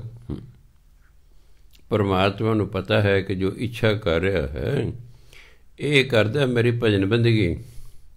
ਜੇ ਮੈਂ ਇਹਦੀ ਇੱਛਾ ਪੂਰੀ ਕਰਤੀ, ਇਹਦਾ ਨੁਕਸਾਨ ਹੋ ਗਿਆ, ਭਜਨ ਬੰਦਗੀ ਰੁਕਾਵਟ ਪਵੇਗੀ। ਉਹ ਇੱਛਾ ਹੀ ਨਹੀਂ ਪੂਰੀ ਕਰਦਾ, ਉਹ ਇੱਛਾ ਨਹੀਂ ਪੂਰੀ ਕਰਦਾ ਕਿ ਰੁਕਾਵਟ ਪਾਏਗਾ। ਕਿੰਨੇ ਲੋਕ ਨੇ ਜਿਨ੍ਹਾਂ ਪੁੱਤਰ ਜੰਮੇ, ਬੜੇ ਢੋਲ ਵਜਾਏ, ਬੜੇ ਲੋਕਾਂ ਨੂੰ ਸ਼ਰਾਬਾਂ ਪਿਲਾਈਆਂ, ਫੰਕਸ਼ਨ ਕੀਤੇ, ਆ ਮੇਰੇ ਕੋਲ ਰੋਂਦੇ ਆਉਂਦੇ ਨੇ ਜੀ, ਅਸੀਂ ਬੜੇ ਦੁਖੀ ਹਾਂ ਜੀ। ਦੁਖੀ ਨੇ, ਪੈਦਾ ਕੀਤਾ ਸੀ ਸੁੱਖ ਲਈ, ਉਹ ਦੁੱਖ ਦਾ ਕਾਰਨ ਬਣ ਗਏ। ਕਿ ਸਾਨੂੰ ਨਹੀਂ ਪਤਾ ਕਿ ਜੋ ਅਸੀਂ ਕਰ ਰਹੇ ਹਾਂ ਇਹ ਸੁੱਖ ਦੇ ਬਦਲੇ ਸਾਨੂੰ ਮਿਲੇਗਾ ਕਿ ਦੁੱਖ ਮਿਲੇਗਾ। ਸਾਨੂੰ ਨਾ ਪਤਾ ਹੋਣ ਕਰਕੇ ਅਸੀਂ ਮੰਗ ਕਰਦੇ ਰਹਿੰਦੇ ਹਾਂ। ਜਿਹੜਾ ਪਰਮਾਤਮਾ ਦਾ ਭਗਤ ਹੁੰਦਾ ਉਹ ਕਦੇ ਰਿੜ ਨਹੀਂ ਕਰਦਾ ਪਰਮਾਤਮਾ ਅੱਗੇ, ਵੀ ਨਹੀਂ ਜੀ ਜ਼ਰੂਰ ਪੂਰੀ ਕਰੋ ਜੀ, ਜ਼ਰੂਰ ਪੂਰੀ ਕਰੋ। ਉਹਦੀ ਰਜ਼ਾ 'ਚ ਆ ਜਾਂਦਾ, ਫਿਰ ਉਹ ਮੰਗਣੋਂ ਹਟ ਜਾਂਦਾ ਵੀ ਇਸੇ 'ਚ ਹੀ ਮੇਰਾ ਕੋਈ ਭਲਾ ਹੋਣਾ ਹੈ। ਪੌੜੀ। ਕੋਈ ਗਾਵੇ ਕੋ ਸੁਣੇ, ਕੋਈ ਕਰੇ ਵਿਚਾਰ, ਕੋ ਉਪਦੇਸੈ ਕੋ ਦ੍ਰਿੜੈ, ਤਿਸ ਕਾ ਹੋਏ ਉਧਾਰ। ਕਹਿੰਦੇ ਜਿਹੜੇ ਪਰਮਾਤਮਾ ਦੇ ਗੁਣ ਗਾਉਂਦਾ ਹੈ ਕੋ ਸੁਣੇ, ਜਿਹੜਾ ਪਰਮਾਤਮਾ ਦੇ ਗੁਣ ਸੁਣਦਾ ਹੈ। ਕੋਈ ਕਰੇ ਵਿਚਾਰ, ਜਿਹੜਾ ਕੋਈ ਪਰਮਾਤਮਾ ਦਾ ਸਿਮਰਨ ਕਰਦਾ ਹੈ। ਕੋ ਉਪਦੇਸ਼ ਹੈ, ਕੋਈ ਉਪਦੇਸ਼ ਦਿੰਦਾ ਹੈ। ਕੋ ਦ੍ਰਿੜ ਹੈ, ਅਤੇ ਜਿਹੜਾ ਉਪਦੇਸ਼ ਦੇ ਰਿਹਾ ਉਹਨੂੰ ਦ੍ਰਿੜ ਕਰ ਰਿਹਾ ਮਨ 'ਚ। ਤਿਸ ਕਾ ਹੋਏ ਉਧਾਰ, ਉਹਦਾ ਭਲਾ ਹੁੰਦਾ ਹੈ, ਉਹਦਾ ਪਾਰ ਉਤਾਰਾ ਹੁੰਦਾ। ਬਾਣੀ ਗਾਉਣ ਵਾਲੇ ਦਾ ਵੀ ਭਲਾ, ਬਾਣੀ ਸੁਣਨ ਵਾਲੇ ਦਾ ਵੀ ਭਲਾ, ਬਾਣੀ ਦੀ ਵਿਚਾਰ ਕਰਨ ਵਾਲੇ ਦਾ ਵੀ ਭਲਾ, ਉਪਦੇਸ਼ ਦੇਣ ਵਾਲੇ ਦਾ ਵੀ ਭਲਾ, ਜਿਹੜਾ ਉਪਦੇਸ਼ ਨੂੰ ਮੰਨ ਲੈਂਦਾ ਉਹਦਾ ਵੀ ਭਲਾ। ਸੋ ਭਲਾ ਹੀ ਭਲਾ। ਇਸ ਲਈ ਬਾਣੀ ਪੜ੍ਹੋ ਵੀ, ਕੰਨਾਂ ਨਾਲ ਸੁਣੋ ਵੀ, ਬਾਣੀ ਦੀ ਵਿਚਾਰ ਵੀ ਕਰੋ ਕੀ ਕਹਿੰਦੀ ਹੈ। ਫਿਰ ਅੱਗੇ ਉਪਦੇਸ਼ ਦਿਓ, ਲੋਕਾਂ ਨੂੰ ਦੱਸੋ, ਫਿਰ ਮਨ 'ਚ ਦ੍ਰਿੜ ਕਰੋ, ਫਿਰ ਕਹਿੰਦੇ ਭਲਾ ਹੋ ਜਾਏਗਾ। ਹੋਰ ਕੀ ਹੋਏਗਾ? ਕਿਲ ਵਿਖ ਘਾਟੈ ਹੋਏ ਨਿਰਮਲਾ, ਜਨਮ ਜਨਮ ਮਲ ਜਾਏ। ਇਸ ਤਰ੍ਹਾਂ ਕਰਨ ਨਾਲ ਕੀ ਹੋਏਗਾ? ਕਿਲ ਵਿਖ ਤੇ ਪਾਪ, ਜਿਹਨਾਂ ਨੇ ਪਾਪ ਕਰ ਲੈਣਾ ਉਹ ਪਾਪ ਕੱਟ ਜਾਣਗੇ, ਉਹਦਾ ਮਨ ਨਿਰਮਲ ਹੋ ਜਾਏਗਾ। ਜਨਮ ਜਨਮ ਮਲ ਜਾਏ, ਜਨਮਾਂ ਜਨਮਾਂਤਰਾਂ ਦੀ ਮਨ ਨੂੰ ਲੱਗੀ ਹੋਈ ਮੈਲ ਖਤਮ ਹੋ ਜਾਏਗੀ। ਕਿਉਂਕਿ ਪਰਮਾਤਮਾ ਜਿਹੜਾ ਨਾਮ ਹੈ ਇਹ ਹਰ ਪ੍ਰਕਾਰ ਦੀ ਬੁਰਾਈ ਨੂੰ ਅੰਦਰੋਂ ਖਤਮ ਕਰ ਦਿੰਦਾ। ਮਨ ਦੀ ਮੈਲ ਹੋਰ ਕਿਸੇ ਵੀ ਢੰਗ ਨਾਲ ਨਹੀਂ ਲੈਂਦੀ। ਜਾਂ ਬਾਣੀ ਪੜ੍ਹੀ ਜਾਓ ਜਾਂ ਨਾਮ ਜਪੀ ਜਾਓ ਤਾਂ ਮਨ ਸਾਫ਼ ਹੋਵੇਗਾ। ਜਿੰਨਾ ਚਿਰ ਮਨ ਮੈਲਾ ਹੈ ਪਰਮਾਤਮਾ ਪ੍ਰਗਟ ਨਹੀਂ ਹੁੰਦਾ। ਜਦੋਂ ਮਨ ਸਾਫ਼ ਹੋ ਗਿਆ ਪਰਮਾਤਮਾ ਆਪਣੇ ਆਪ ਹੀ ਪ੍ਰਗਟ ਹੋ ਜਾਂਦਾ ਹੈ। ਉਹਦੀ ਸ਼ਰਤ ਹੈ ਕਿ ਜਿੰਨਾ ਚਿਰ ਤੇਰਾ ਮਨ ਮੈਲਾ ਮੈਂ ਤੈਨੂੰ ਦਰਸ਼ਨ ਨਹੀਂ ਦੇਣੇ, ਮੈਂ ਪ੍ਰਗਟ ਨਹੀਂ ਹੋਣਾ। ਜਿੱਦੇ ਮਨ ਤੂੰ ਕਬੀਰ ਮਨ ਨਿਰਮਲ ਭਇਆ, ਜੈਸੇ ਗੰਗਾ ਨੀਰ पाछै लागो हर फिरै कहत कबीर कबीर। कबीर से जब मन गंगा दे पानी वांगू ऐन निर्मल हो गया, परमात्मा मगर वाजा मारदा कबीर ठहर जा मैं आया, कबीर ठहर जा मैं आया। ਹੁਣ ਆਪਾਂ परमात्मा ਨੂੰ ਵਾਜਾ ਮਾਰਦੇ ਵਾਹਿਗੁਰੂ ਵਾਹਿਗੁਰੂ, ਕੋਈ ਜ਼ੋਰ ਜ਼ੋਰ ਦੀ ਸਪੀਕਰ ਲਾ ਕੇ ਵਾਜਾ ਮਾਰਿਆ, ਵਾਜਾ ਮਾਰਿਆ। ਫਿਰ ਰੱਬ ਵਾਜਾ ਮਾਰਦਾ ਵੀ ਕਬੀਰ ਠਹਿਰ ਜਾ ਠਹਿਰ ਜਾ। ਮਨ ਨਿਰਮਲ ਕਰਨਾ, ਮਨ ਨਿਰਮਲ ਹੋਏਗਾ ਨਾਮ ਜਪ ਕੇ, ਪਰ ਉਹਦੇ ਨਾਲ ਇੱਕ ਸ਼ਰਤ ਹੈ ਕਿ ਦੁਬਾਰਾ ਮਨ ਨੂੰ ਮੈਲਾ ਨਹੀਂ ਹੋਣ ਦੇਣਾ। ਉਹ ਤਾਂ ਜੇ ਅਸੀਂ ਸ਼ੁਭ ਕਰਮ ਕਰੀਏ, ਕੋਈ ਗਲਤ ਕੰਮ ਨਾ ਕਰੀਏ ਅਤੇ ਨਾਮ ਜਪੀ ਜਾਈਏ। ਉਹਦੇ ਨਾਲ ਕੀ ਹੋਏਗਾ, ਨਵੀਂ ਮੈਲ ਲੱਗੇਗੀ ਨਹੀਂ, ਪਹਿਲੀ ਲਹਿੰਦੀ ਜਾਏਗੀ। ਅਤੇ ਜਿਸ ਦਿਨ ਮੈਲ ਲੈ ਗਈ ਉਹਦੇ ਪਰਮਾਤਮਾ ਨੇ ਪ੍ਰਗਟ ਹੋ ਜਾਣਾ ਹੈ। ਬਸ ਇਹੀ ਜੀਵਨ ਦਾ ਉਦੇਸ਼ ਹੈ। ਕਿੰਨੇ ਜਨਮ ਲੱਗ ਜਾਏ, ਸਾਡਾ ਜੰਮਣ ਮਰਨ ਉਸ ਦਿਨ ਸਮਾਪਤ ਹੋਣਾ ਜਿੱਦੇ ਸਾਨੂੰ ਪਰਮਾਤਮਾ ਮਿਲ ਜਾਣਾ ਹੈ। ਇਹ ਤਾਂ ਜਿਹੜਾ ਸ਼ਰਾਬੀ ਮਰ ਗਿਆ ਹੈ, ਮਗਰੋਂ ਭਾਈ ਕਹਿ ਰਹੇ ਸੱਚੇ ਪਾਤਸ਼ਾਹ ਇਹਨੂੰ ਆਪਣੇ ਚਰਨਾਂ 'ਚ ਨਿਵਾਸ ਬਖਸ਼ੀ। ਹੋਰ ਕੋਈ ਉਹਨੂੰ ਉਦੋਂ ਜਮਦੂਤ ਉੱਥੇ ਕੁੱਟ ਰਹੇ ਹੁੰਦੇ ਨੇ ਅਤੇ ਉਹ ਹੇਠੋਂ ਅਰਦਾਸ ਕਰਨ ਹੁਣ ਚਰਨਾਂ 'ਚ ਨਿਵਾਸ ਬਖਸ਼ੀ। ਸੋ ਇਸ ਤਰ੍ਹਾਂ ਇਹ ਤਾਂ ਐਵੇਂ ਫਾਰਮੈਲਿਟੀਆਂ ਬਣ ਗਈਆਂ।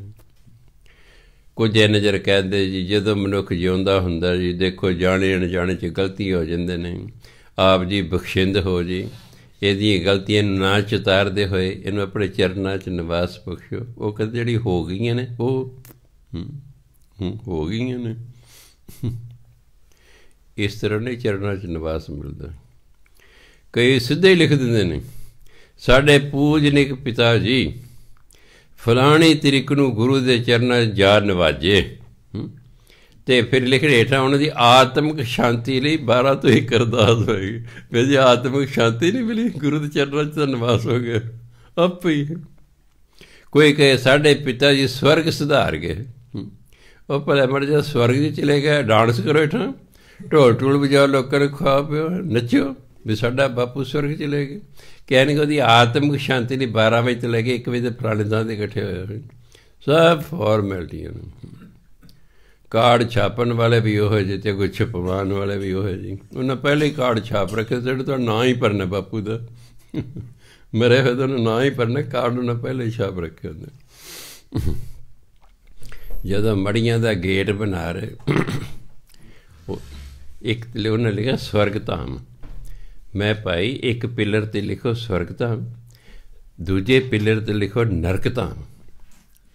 ਤੁਸੀਂ ਤਾਂ ਸਵਰਗ ਧਾਮ ਲਿਖਦੇ, ਸਾਰੇ ਸਵਰਗ ਨੂੰ ਜਾਣਗੇ, ਹਾਂਜੀ ਨਰਕਾਂ ਨੂੰ ਕੋਈ ਨਹੀਂ ਜਾਏਗਾ।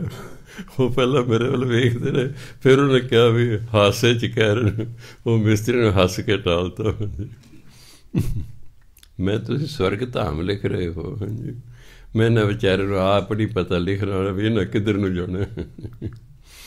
ਸੋ ਕੁਝ ਜ਼ਿੰਦਗੀ 'ਚ ਫਾਰਮੈਲਿਟੀਆਂ ਬਣ ਗਈਆਂ। ਇਸ ਤਰ੍ਹਾਂ ਨਹੀਂ ਗੱਲ ਬਣਿਆ ਕਰਦੀ। ਇਹ ਤਾਂ ਬਹੁਤ ਮਿਹਨਤ, ਪਤਾ ਨਹੀਂ ਕਿੰਨੇ ਜਨਮ ਲੱਗ ਜਾਂਦੇ ਨੇ, ਤਾਂ ਜਾ ਕੇ ਮਨ ਨਿਰਮਲ ਹੁੰਦਾ, ਤਾਂ ਜਾ ਕੇ ਕਿਤੇ ਪਰਮਾਤਮਾ ਦੀ ਪ੍ਰਾਪਤੀ ਹੁੰਦੀ ਹੈ। ਫਿਰ ਜਦੋਂ ਕੀ ਹੈਗਾ, ਕਿਲੇ ਵਿਖੇ ਕੱਟ ਹੈ, ਉਹ ਆਪਣੇ ਪਾਪਾਂ ਨੂੰ ਕੱਟ ਲੈਂਦਾ ਹੈ, ਨਿਰਮਲ ਹੋ ਜਾਂਦਾ ਹੈ। ਜਨਮਾਂ ਜਨਮਾਂ ਤਾਂ ਜਿਹੜੀ ਮਲ ਹੈ ਮਨ ਨੂੰ ਲੱਗੀ ਉਹ ਲੈ ਜਾਂਦੀ ਹੈ। ਹਲਤ ਪਲਤ ਮੁਖ ਉਜਲਾ, ਹਲਤ ਪਲਤ ਦੋਨੋਂ ਹਿੰਦੀ ਦੇ ਸ਼ਬਦ ਨੇ। ਜਦੋਂ ਹਿੰਦੀ ਡਿਕਸ਼ਨਰੀ ਵੇਖੋ ਤਾਂ ਅੱਧਾ ਲੱਲਾ ਪਾਇਆ ਹੋਇਆ ਹੈ। ਪੰਜਾਬੀ ਕਿਉਂਕਿ ਅੱਧੇ ਅੱਖਰ ਹੈ ਨਹੀਂ, ਇਸ ਲਈ ਇਸਨੂੰ ਕੋਈ ਪੜ੍ਹ ਸਕਦਾ ਹਲਤ ਪਲਤ, ਕਿ ਜੇ ਪੰਜਾਬੀ ਤਰ੍ਹਾਂ ਇਸ ਨੂੰ ਪੜ੍ਹੋਗੇ ਫਿਰ ਪੜ੍ਹੋਗੇ ਹਲਤ ਪਲਤ, ਪਰ ਇਹ ਪੰਜਾਬੀ ਦੇ ਸ਼ਬਦ ਹੀ ਨਹੀਂ ਹੈਗੇ, ਇਹ ਤਾਂ ਹਿੰਦੀ ਦੇ ਨੇ, ਇਸ ਲਈ ਉਹਨੇ ਹਿੰਦੀ ਤਰ੍ਹਾਂ ਪੜ੍ਹਨਾ ਪੈਣਾ। ਹਲਤ ਪਲਤ, ਹਲਤ ਲੋਕ, ਪਲਤ ਪਰਲੋਕ, ਮੁਖ ਉਜਲਾ। ਉਹਨਾਂ ਦਾ ਲੋਕ ਪਰਲੋਕ ਮੁਖ ਉਜਲ ਹੁੰਦਾ ਹੈ। ਨਾ ਪੋਹੈ ਤਿਸ ਮਾਏ, ਮਾਇਆ ਦਾ ਉਹਨਾਂ 'ਤੇ ਅਸਰ ਹੀ ਨਹੀਂ ਹੁੰਦਾ। ਮਾਇਆ 'ਤੇ ਕੋਈ ਮਾੜਾ ਅਸਰ ਨਹੀਂ ਪਾਉਂਦੀ। ਉਹ ਮਾਇਆ ਤੋਂ ਨਿਰਲੇਪ ਹੋ ਜਾਂਦੇ ਹਨ। ਭਾਵ ਉਹ ਗਲਤ ਤਰੀਕੇ ਨਾਲ ਮਾਇਆ ਕਮਾਉਂਦੇ ਹੀ ਨਹੀਂ ਹੈਗੇ। ਨਾ ਮਾਇਆ ਦੇ ਮਗਰ ਹਰ ਵਕਤ ਭੱਜੇ ਫਿਰਦੇ ਹਨ। ਉਹ ਕਹੇ ਠੀਕ ਹੈ, ਅਸੀਂ ਦੱਸਣ ਦੀ ਕਿਰਤ ਕਰ ਰਹੇ ਹਾਂ, ਜੋ ਪ੍ਰਾਪਤ ਹੋ ਰਿਹਾ ਬਸ ਠੀਕ ਹੈ। ਸੋ ਸੁਰਤਾ ਸੋ ਬੈਸਨੋ, ਸੋ ਗਿਆਨੀ ਧਨਵੰਤ, ਸੋ ਸੂਰਾ ਕੁਲਵੰਤ ਸੋਏ, ਜਿਨ ਭਜਿਆ ਭਗਵੰਤ। ਸੁਰਤਾ ਹੁੰਦਾ ਸੁਰਤ ਜੋੜਨ ਵਾਲਾ, ਜਿਹਦੀ ਸੁਰਤ ਪਰਮਾਤਮਾ ਨਾਲ ਜੁੜਦੀ ਹੈ, ਉਹਨੂੰ ਕਹਿੰਦੇ ਸੁਰਤਾ। ਬੈਸ ਨੂੰ ਇਹ ਤਾਂ ਆਮ ਨੂੰ ਪਤਾ, ਲਿਖਦੇ ਵੈਸ਼ਨੂੰ ਢਾਬੇ, ਜਿੱਥੇ ਜਿਹੜਾ ਹੈ ਸ਼ਰਾਬ, ਮੀਟ, ਆਂਡੇ ਜਿੰਨਾ। ਇੱਕ ਵਾਰੀ ਮੈਂ ਦੇਖਿਆ ਵੀ ਢਾਬਾ ਲਿਖਿਆ ਹੁੰਦਾ। ਮੈਂ ਡਿਕਸ਼ਨਰੀ ਵੇਖੀ ਗਿਆ ਵੀ ਢਾਬੇ ਦਾ ਕੀ ਮਤਲਬ, ਸ਼ਬਦੀ ਅਰਥ ਕੀ ਹੈ। ਉਹ 'ਚ ਲਿਖਿਆ ਸੜਕ ਦੇ ਕੰਢੇ ਉਹ ਝੁੱਗੀ ਜਿਸ ਦੇ ਵਿੱਚ ਰੋਟੀ ਪਾਣੀ ਦਾ ਯਾਤਰੀ ਲਈ ਪ੍ਰਬੰਧ ਹੁੰਦਾ, ਉਹਨੂੰ ਢਾਬਾ ਕਹਿੰਦੇ। ਆਪਾਂ ਆਮ ਸੁਣਿਆ ਢਾਬਾ ਸ਼ਬਦ ਵੀ ਢਾਬੇ 'ਤੇ ਚੱਲੀਏ, ਵੀ ਇੱਕ ਹੋਟਲ ਹੁੰਦਾ, ਇੱਕ ਢਾਬਾ ਹੁੰਦਾ। ਹਾਂ, ਮੈਂ ਜੋ ਜਾ ਰਿਹਾ ਦਿੱਲੀ ਨੂੰ, ਮੈਂ ਤਾਂ ਲਿਖਿਆ ਤਾਂ ਫਲਾਣਾ ਢਾਬਾ, ਆਹ ਢਾਬਾ। ਮੈਂ ਯਾਰ ਢਾਬੇ ਦਾ ਮਤਲਬ ਕੀ ਹੈ। ਆ ਕੇ ਫਿਰ ਮੈਂ ਡਿਕਸ਼ਨਰੀ ਵੇਖੀ, ਉਹ 'ਚ ਲਿਖਿਆ ਸੜਕ ਦੇ ਕੰਢੇ ਯਾਤਰੀਆਂ ਲਈ ਜਿਹੜਾ ਭੋਜਨ ਬਣਾਉਣ ਦਾ ਥਾਂ ਹੁੰਦਾ, ਖਾਣ ਦਾ, ਉਹਨੂੰ ਕਹਿੰਦੇ ਢਾਬਾ।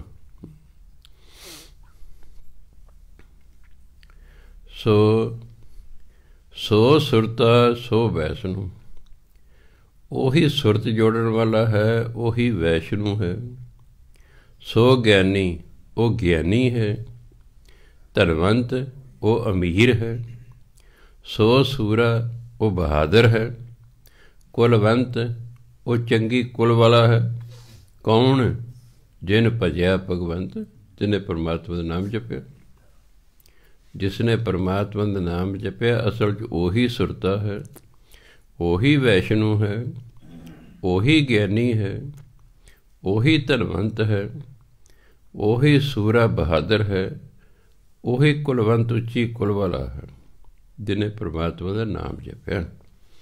ਜਿਨ ਭਜਿਆ ਭਗਵੰਤ, ਜਿਨ ਨੰਨੇ ਨੂੰ ਸੈਰੀ ਲੱਗੇ, ਇੱਕ ਵਚਨ ਜਿਸ ਨੇ।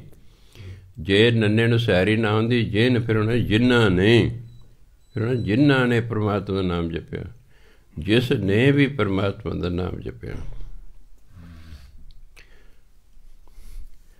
ਸੋ ਸੁਰਤਾ ਸੋ ਬੈਸਨੋ, ਸੋ ਸੁਰਤਾ ਸੋ ਬੈਸਨੋ, ਸੋ ਸੁਰਤਾ ਸੋ ਬੈਸਨੋ, ਸੋ ਸੁਰਤਾ ਸੋ ਬੈਸਨੋ।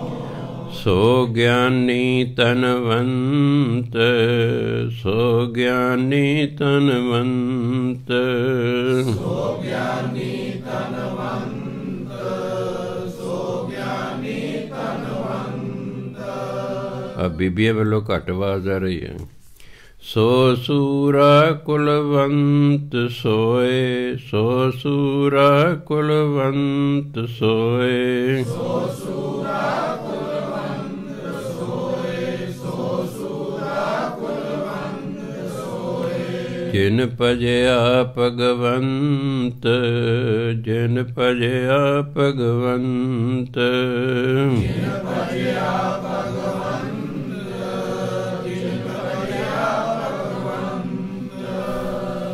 ਸੋ ਜਿਹੜਾ ਨਾਮ ਜਪਦਾ ਰਹਿੰਦਾ, ਆ ਉੱਪਰ ਵਾਲੇ ਸਾਰੇ ਗੁਣ ਉਸ 'ਚ ਆਪਣੇ ਆਪ ਹੀ ਪੈਦਾ ਹੋ ਜਾਂਦੇ ਹਨ। ਖੱਤਰੀ ਬ੍ਰਾਹਮਣ ਸੂਦ ਬੈਸ, ਉਦਰੈ ਸਿਮਰ ਚੰਡਾਲ, ਜਿਨ ਜਾਣਿਆ ਪ੍ਰਭ ਆਪਣਾ, ਨਾਨਕ ਤਿਸੈ ਰਵਾਲ। ਕਹਿੰਦੇ ਚਾਹੇ ਕੋਈ ਖੱਤਰੀ ਹੈ, ਚਾਹੇ ਕੋਈ ਬ੍ਰਾਹਮਣ ਹੈ, ਸੂਦ ਚਾਹੇ ਕੋਈ ਸ਼ੂਦਰ ਹੈ, ਵੈਸ਼ਨੂੰ ਚਾਹੇ ਕੋਈ ਵੈਸ਼ਨੂੰ ਹੈ, ਵੈਸ਼ ਹੈ ਚਾਹੇ ਕੋਈ। ਜਿਹੜੇ ਜੱਟ ਅਤੇ ਬਾਣੀਏ ਨੇ, ਇਹਨਾਂ ਨੂੰ ਵੈਸ਼ ਕਹਿੰਦੇ ਨੇ।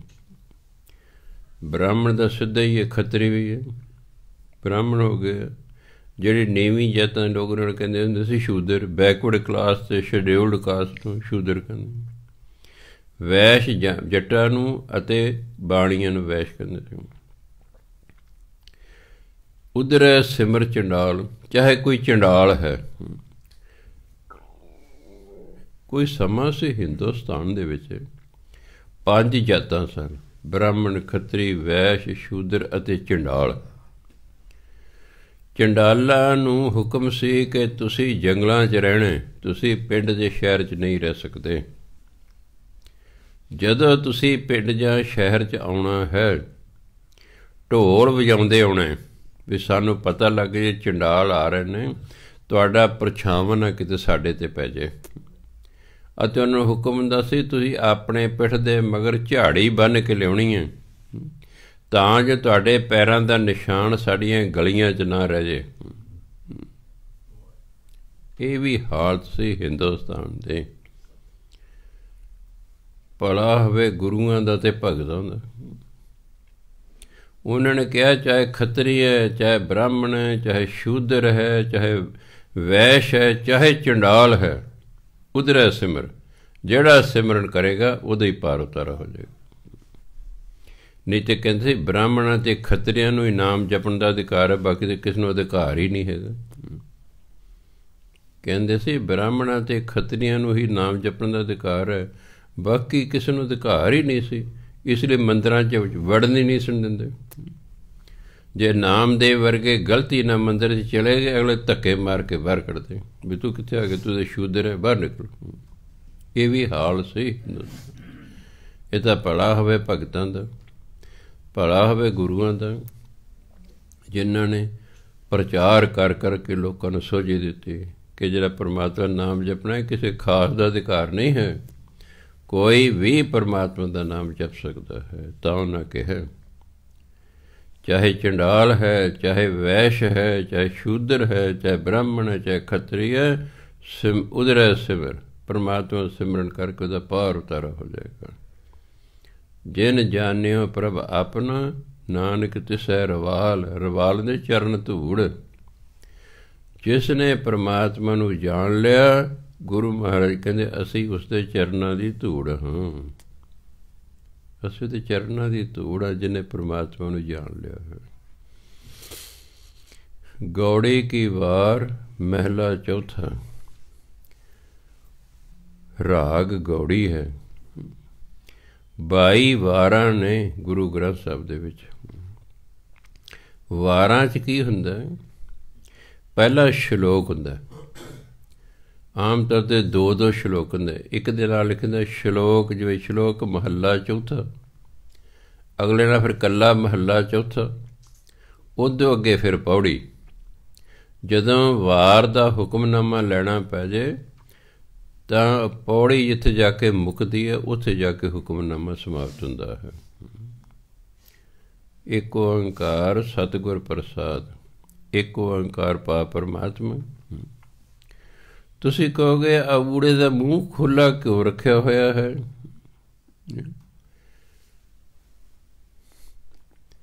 ਪਰਮਾਤਮਾ ਨੇ ਕਿਹਾ ਓਂਕਾਰ, ਸ੍ਰਿਸ਼ਟੀ ਰਚੀ ਜਾਵੇ। ਕਹਿੰਦੇ ਉਹਦੀ ਸ੍ਰਿਸ਼ਟੀ ਬਣ ਰਹੀ ਹੈ, ਮੁੱਕੀ ਨਹੀਂ ਹੈ, ਅਜੇ ਰਚਨਾ ਨਵੀਂ ਨਵੀਂ ਹੋ ਰਹੀ ਹੈ। ਮੂੰਹ ਖੁੱਲ੍ਹਾ ਛੱਡਦਾ। ਜੇ ਤਾਂ ਬੰਦ ਕਰਦੇ ਫਿਰ ਤਾਂ ਵੀ ਇੱਕ ਵਾਰੀ ਕਹਿ ਤਾਂ ਰਚਨਾ ਹੋ ਗਈ, ਬਸ ਫਿਰ ਨਹੀਂ ਹੋ ਰਹੀ। ਰਚਨਾ ਹੋ ਰਹੀ ਹੈ। ਰੋਜ਼ ਨਵੇਂ ਬੰਦੇ ਪੈਦਾ ਹੋ ਰਹੇ, ਰੋਜ਼ ਨਵੇਂ ਜੀਵ ਪੈਦਾ ਹੋ ਰਹੇ ਨੇ। ਰਚਨਾ ਮੁੱਕ ਨਹੀਂ ਗਈ, ਲਗਾਤਾਰ ਚੱਲ ਰਹੀ। ਇਸ ਲਈ ਮੂੰਹ ਖੁੱਲ੍ਹਾ ਰੱਖਿਆ ਹੋਇਆ ਹੈ। ਜਿਹੜਾ ਉਹ ਇੱਕ ਹੈ, ਉਹ ਓਂਕਾਰ ਵੀ ਹੈ। ਇੱਕ ਜਿਹੜਾ ਹੈ ਉਹ ਨਿਰਗੁਣ ਹੈ। ਓਂਕਾਰ ਉਹ ਸਰਗੁਣ ਹੈ। ਨਿਰਗੁਣ ਉਹ ਹੁੰਦਾ ਜਿਹੜਾ ਇਹਨਾਂ ਅੱਖਾਂ ਨਾਲ ਦਿਖਾਈ ਨਾ ਦੇਵੇ। ਸਰਗੁਣ ਹੁੰਦਾ ਜਿਹੜਾ ਅੱਖਾਂ ਨਾਲ ਦਿਖਾਈ ਦੇਵੇ। ਜੋ ਕੁਝ ਵੀ ਸਾਨੂੰ ਅੱਖਾਂ ਨਾਲ ਦਿਖਾਈ ਦੇ ਰਿਹਾ ਉਹ ਹੈ ਓਂਕਾਰ। ਅਤੇ ਓਂਕਾਰ ਕਿਸ ਤੋਂ ਬਣਿਆ? ਉਸ ਇੱਕ ਤੋਂ। ਉਸ ਇੱਕ ਤੋਂ ਹੀ ਓਂਕਾਰ ਹੋਇਆ। ਭਾਵੇਂ ਸਾਰਾ ਸ੍ਰਿਸ਼ਟੀ ਦਾ ਪਸਾਰਾ ਉਸ ਇੱਕ ਪਰਮਾਤਮਾ ਤੋਂ ਹੀ ਹੋਇਆ ਹੈ।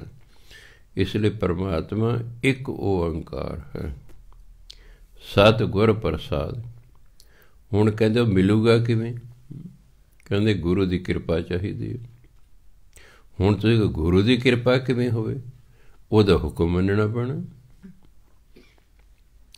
ਜਿਹੜਾ ਬੱਚਾ ਮਾਤਾ ਪਿਤਾ ਦਾ ਹੁਕਮ ਮੰਨਦਾ ਹੈ, ਮਾਤਾ ਪਿਤਾ ਦੀ ਉਸ 'ਤੇ ਖੁਸ਼ੀ ਹੈ। ਜਿਹੜਾ ਵਿਦਿਆਰਥੀ ਆਪਣੇ ਟੀਚਰ ਦਾ ਹੁਕਮ ਮੰਨਦਾ ਹੈ, ਟੀਚਰ ਦੀ ਉਸ 'ਤੇ ਖੁਸ਼ੀ ਹੈ। ਜਿਹੜਾ ਕਰਮਚਾਰੀ ਆਪਣੇ ਅਫਸਰ ਦਾ ਹੁਕਮ ਮੰਨਦਾ, ਅਫਸਰ ਦੀ ਉਸ 'ਤੇ ਖੁਸ਼ੀ ਹੈ। ਜੇ ਤੁਸੀਂ ਸਰਕਾਰ ਦੇ ਹੁਕਮ ਮੰਨੋਗੇ, ਸਰਕਾਰ ਤੁਹਾਨੂੰ ਕੁਛ ਨਹੀਂ ਕਹੇਗੀ। ਸਰਕਾਰ ਕਹਿੰਦੀ ਚੋਰੀ ਨਹੀਂ ਕਰਨੀ, ਅਸੀਂ ਕਰਦੇ ਹਾਂ, ਉਹ ਫਿਰ ਸਾਨੂੰ ਫੜ ਲੈਂਦੇ, ਆ ਜਾ ਵੀ ਸੱਜਣਾ। ਸਰਕਾਰ ਕਹਿੰਦੇ ਡਾਕੇ ਨਹੀਂ ਮਾਰਨੇ, ਅਸੀਂ ਹਟਦੇ ਨਹੀਂ। ਉਹ ਕਹੇ ਰਿਸ਼ਵਤ ਨਹੀਂ ਲੈਣੀ, ਅਸੀਂ ਲੈ ਲੈਂਦੇ ਹਾਂ। ਮਿਲਾਵਟ ਨਹੀਂ ਕਰਨੀ, ਅਸੀਂ ਕਰਦੇ ਹਾਂ, ਫਿਰ ਫੜੇ ਜਾਂਦੇ, ਫਿਰ ਫੜੇ ਜਾਂਦੇ, ਕਿਉਂਕਿ ਸਰਕਾਰ ਦਾ ਹੁਕਮ ਨਹੀਂ ਮੰਨਿਆ। ਫੋਰਨ ਕੰਟਰੀ ਦੇ ਵਿੱਚ ਹੈ ਕਿ ਤੁਸੀਂ ਕਾਰ 'ਚ ਕਿਤੇ ਵੀ ਜਾ ਰਹੇ, ਚਾਹੇ ਪੈਦਲ ਜਾ ਰਹੇ ਹੋ, ਤੁਸੀਂ ਸੜਕ 'ਤੇ ਥੁੱਕ ਨਹੀਂ ਸਕਦੇ, ਹੁਕਮ ਆਦਾ। ਆਪਣੀ ਗੁੱਡੀ ਇੱਕ ਗਈ ਸੀ ਕੈਨੇਡਾ, ਉਹਨੂੰ ਨਾ ਯਾਦ ਰਿਹਾ, ਉਹਨੇ ਕਾਰ ਦਾ ਸ਼ੀਸ਼ਾ ਨੀਵਾਂ ਕਿਤੇ ਥੁੱਕਤਾ, ਫਰਰਾ ਸ਼ਾਹ ਨੂੰ ਹੋ ਗਿਆ $100 ਜੁਰਮਾਨਾ ਹੋ ਗਿਆ ਉਹਨੂੰ। ਕਹਿੰਦੇ ਬਾਬਾ ਜੀ ਹੁਣ ਮੈਂ ਹਿੰਦੁਸਤਾਨ 'ਚ ਆ ਕੇ ਵੀ ਨਹੀਂ ਥੁੱਕਦੀ। ਇਹ ਡੰਡੇ ਤੋਂ ਬਿਨਾਂ ਬੰਦਾ ਠੀਕ ਨਹੀਂ ਹੁੰਦਾ। ਉੱਥੇ ਜੁਰਮਾਨਾ ਹੀ ਇੰਨਾ ਕਰ ਦਿੰਦੇ, ਮਗਰ ਮੁੜ ਕੇ ਹੌਸਲਾ ਹੀ ਨਹੀਂ ਪੈਂਦਾ। ਤੁਸੀਂ ਇੱਕ ਵਾਰੀ ਗਲਤ ਡਰਾਈਵਿੰਗ ਕੀਤੀ, ਗਲਤੀ, ਉਹਨਾਂ ਉੱਤੇ ਠੱਪਾ ਲਾ ਦਿਆ ਤੁਹਾਡਾ ਡਰਾਈਵਿੰਗ ਲਾਇਸੈਂਸ 'ਤੇ। 3 ਠੱਪੇ ਲੱਗ ਗਏ, ਤੁਹਾਡਾ ਡਰਾਈਵਿੰਗ ਲਾਇਸੈਂਸ ਹੀ ਕੈਂਸਲ ਹੋ ਜਾਣਾ, ਤੁਸੀਂ ਗੱਡੀ ਹੁਣ ਚਲਾ ਹੀ ਨਹੀਂ ਸਕਦੇ। ਜਾਓ ਦਫਾ ਹੋ, ਰਹੋ ਪੈਦਲ, ਜਾਂ ਦੂਜੇ ਦੀ ਗੱਡੀ 'ਤੇ ਸਫ਼ਰ ਕਰੋ, ਤੁਸੀਂ ਆਪ ਨਹੀਂ ਚਲਾ ਸਕਦੇ। ਸਖਤ ਕਾਨੂੰਨ ਨੇ। ਪੰਜਾਬ 'ਚ ਬਿਨਾਂ ਬੈਲਟ ਤੋਂ ਫਿਰੀ ਜਾਂਦੇ, ਜ਼ੀਰਕਪੁਰ ਟੱਪੇ ਨਹੀਂ, ਸਾਰੇ ਬੈਲਟ ਲਾ ਲੈਂਦੇ। ਕਿਉਂ? ਅਗਲੇ ਉੱਥੇ ਘੇਰ ਲੈਣਾ, ਆ ਜਾਵੇ ਸੱਜਣ, ਜਾਂਦੇ ਕਿੱਥੇ ਤੁਸੀਂ। ਸੋ ਇਸ ਲਈ ਜਦੋਂ ਬੰਦਾ ਹੁਕਮ ਮੰਨਦਾ ਹੈ, ਬਸ ਕੋਈ ਕਿਸੇ ਨੂੰ ਕੁਛ ਨਹੀਂ ਕਹਿੰਦਾ। ਜਦੋਂ ਅਸੀਂ ਹੁਕਮ ਨਹੀਂ ਮੰਨਦੇ, ਫਿਰ ਹੀ ਸਾਡੇ 'ਤੇ ਐਕਸ਼ਨ ਹੁੰਦਾ।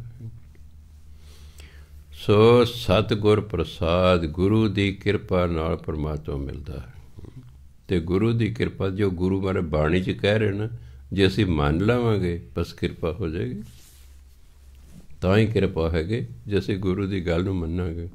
ਨਿਰਾ ਗੁਰੂ ਦੀ ਗੱਲ ਨੂੰ ਪੜ੍ਹੀ ਜਾਣ ਨਾਲ, ਗੁਰੂ ਦੀ ਗੱਲ ਨੂੰ ਗਾਉਣ ਨਾਲ, ਗੁਰੂ ਦੀ ਗੱਲ ਦੇ ਨੂੰ ਰਟਾ ਲਾਉਣ ਨਾਲ, ਗੁਰੂ ਦੀ ਗੱਲ ਦੀ ਕਥਾ ਕਰਨ ਨਾਲ ਨਹੀਂ ਗੁਰੂ ਪ੍ਰਸੰਨ ਹੁੰਦਾ।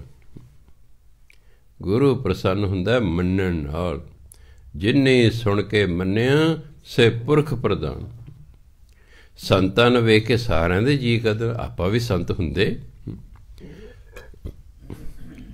ਜਿਹੜਾ ਵੀ ਖੜਾ ਹੋਇਆ ਉਹ ਇਹੀ ਚਾਹੁੰਦਾ ਮੈਂ MLA ਚੁਣੇ ਜਾਵਾਂ।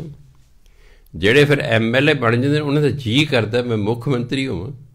ਜੀ ਤਾਂ ਕਰਦਾ ਸਾਰਿਆਂ ਦਾ। ਇਸ ਲਈ ਨਿਰਾ ਰਟੇ ਲਾਉਣ ਨਾਲ ਗੱਲ ਨਹੀਂ ਬਣੀ। ਠੀਕ ਹੈ, ਭਾਵੇਂ ਬਾਣੀ 'ਚ ਲਿਖਿਆ ਹੋਇਆ, ਜਿਹੜਾ ਬਾਣੀ ਪੜ੍ਹਦਾ ਹੈ, ਬਾਣੀ ਪੜ੍ਹਨ ਦਾ ਲਾਭ ਹੈ, ਇਸ ਕੋਈ ਸ਼ੱਕ ਨਹੀਂ। ਬਾਣੀ ਸੁਣਨ ਦਾ ਲਾਭ ਹੈ, ਬਾਣੀ ਗਾਉਣ ਦਾ ਲਾਭ ਹੈ, ਬਾਣੀ ਦੀ ਵਿਚਾਰ ਕਥਾ ਕਰਨ ਦਾ ਲਾਭ ਹੈ। ਪਰ ਇਹ ਚਾਰੇ ਚੀਜ਼ਾਂ ਤੁਹਾਨੂੰ ਪਰਮਾਤਮਾ ਨਾਲ ਨਹੀਂ ਮਿਲਾ ਸਕਦੀਆਂ ਜਿੰਨਾ ਚਿਰ ਤੁਸੀਂ ਮੰਨਦੇ ਨਹੀਂ ਹੈਗੇ। ਜੋ ਬਾਣੀ 'ਚ ਲਿਖਿਆ ਜਿੰਨਾ ਚਿਰ ਅਸੀਂ ਉਹ ਮੰਨਦੇ ਨਹੀਂ, ਪਰ ਗੁਰੂ ਦੀ ਖੁਸ਼ੀ ਨਹੀਂ ਹੁੰਦੀ। ਅਤੇ ਜਿੰਨਾ ਚਿਰ ਗੁਰੂ ਦੀ ਖੁਸ਼ੀ ਨਹੀਂ, ਉਹਨਾਂ ਚਿਰ ਪਰਮਾਤਮਾ ਦੀ ਪ੍ਰਾਪਤੀ ਨਹੀਂ ਹੁੰਦੀ। ਸ਼ਲੋਕ ਪਹਿਲਾ ਚੌਥਾ, ਚੌਥੇ ਪਾਤਸ਼ਾਹ ਦੀ ਬਾਣੀ ਹੈ, ਗੁਰੂ ਰਾਮਦਾਸ ਮਹਾਰਾਜ ਦੀ। ਜਿਹੜੇ ਗੁਰੂ ਪੰਜਾਬ ਤੋਂ ਬਾਹਰ ਨਹੀਂ ਗਏ, ਉਹਨਾਂ ਗੁਰੂਆਂ ਦੀ ਬਾਣੀ ਸੌਖੀ ਹੈ। ਜਿਹੜੇ ਬਾਹਰ ਗਏ, ਉਹਨਾਂ ਦੀ ਬਾਣੀ ਦੇ ਵਿੱਚ ਦੂਜੀਆਂ ਸਟੇਟਾਂ ਦੀ, ਦੂਜੇ ਦੇਸ਼ਾਂ ਦੀ ਬੋਲੀ ਦੇ ਸ਼ਬਦ ਰਲ ਗਏ, ਇਸ ਲਈ ਔਖੇ ਲੱਗਦੇ ਨੇ। ਸਾਨੂੰ ਭਗਤਾਂ ਦੀ ਬਾਣੀ ਔਖੀ ਲੱਗਦੀ ਹੈ ਕਿਉਂਕਿ ਪੰਜਾਬ ਦੇ ਨਹੀਂ ਸਨ, ਅਤੇ ਅਸੀਂ ਉਹਨਾਂ ਦੀ ਬੋਲੀ ਜਾਣਦੇ ਨਹੀਂ ਹੈਗੇ। ਜੇ ਜਾਣਦੇ ਤਾਂ ਡੰਗ ਸਾਰਨ ਜੋਗੀ ਜਾਣਦੇ ਹਾਂ, ਬਸ ਅਸੀਂ ਨਿਪੁੰਨ ਨਹੀਂ ਹੈਗੇ। ਹਿੰਦੀ ਜੇ ਤੁਸੀਂ ਪੜ੍ਹੀ ਹੋਈ ਨਾ, ਸਿਰਫ ਡੰਗ ਸਾਰਨ ਲਈ ਪੜ੍ਹੇ ਵੀ 33 ਆ ਜਾਣ। ਹਿੰਦੀ ਜੇ ਕੋਈ 90% ਲੈਣ ਲਈ ਤੁਸੀਂ ਹਿੰਦੀ ਨਹੀਂ ਪੜ੍ਹੀ। ਪੰਜਾਬੀ ਵੀ ਜੇ ਤੁਸੀਂ ਸਕੂਲਾਂ 'ਚ ਪੜ੍ਹੀਏ, ਡੰਗ ਸਾਰਨ ਲਈ ਪੜ੍ਹੀ, ਪਾਸ ਹੋ ਜਾਈਏ ਬਸ। ਇਹ ਨਹੀਂ ਕਦੇ ਮਨ 'ਚ ਆਇਆ ਮੈਂ ਪੰਜਾਬੀ 'ਚ 95% ਨੰਬਰ ਲੈ ਕੇ ਜਾਣੇ ਨਹੀਂ। ਇਸ ਲਈ ਨਾ ਸਾਨੂੰ ਪੰਜਾਬੀ ਚੱਜ ਨਾਲ ਆਉਂਦੀ ਹੈ, हिंदी तो आनी की है। सानूं तो यही नहीं पता लगता भी ये अखर पैर च पऊगा, ये अद्धा पेगा, ये ऊपर पेगा। वो समझ ही नहीं हिंदी की छेती छेती, उत्ते तो बहुत ज़्यादा मेहनत करने की लोड़। साड़ी आदत है ठूं ठप करन दी, इसलिए सानूं फिर वो औखे लगते हैं शब्द दूजिया स्टेटां दे। गुरु नानक की बाणी इसे लिए औखी है कि वो तो सारे संसार च गए, उन्हों की बाणी तो किन्नियां होर बोलियां दे शब्द ने, वो बोलियां आपां ने पढ़ियां सुनियां नहीं हैगी, इसलिए आपां नूं वो औखे लगते हैं। चौथे पातशाह किते गए ही नहीं, इसलिए पंजाबी आम तौर पर सीधी समझ आती है। इन्होंने लोगों ने जां हिंदी लिखी जां पंजाबी लिखी, इन्हें होर बहुता नहीं कोई लिखे, कोई होर शब्द नहीं बहुत लिखे, हिंदी पंजाबी दे लिखे। गुरबाणी हिंदी तो बिना आउंदी ही नहीं है। जे तुहानूं हिंदी नहीं ना आउंदी, तुहानूं गुरबाणी शुद्ध आ ही नहीं सकती, जिहड़ा मर्जी पे जोर लाओ, क्योंकि 80% तो हिंदी है, 15% पंजाबी है, 5% बाकी भाषावां इहदे च।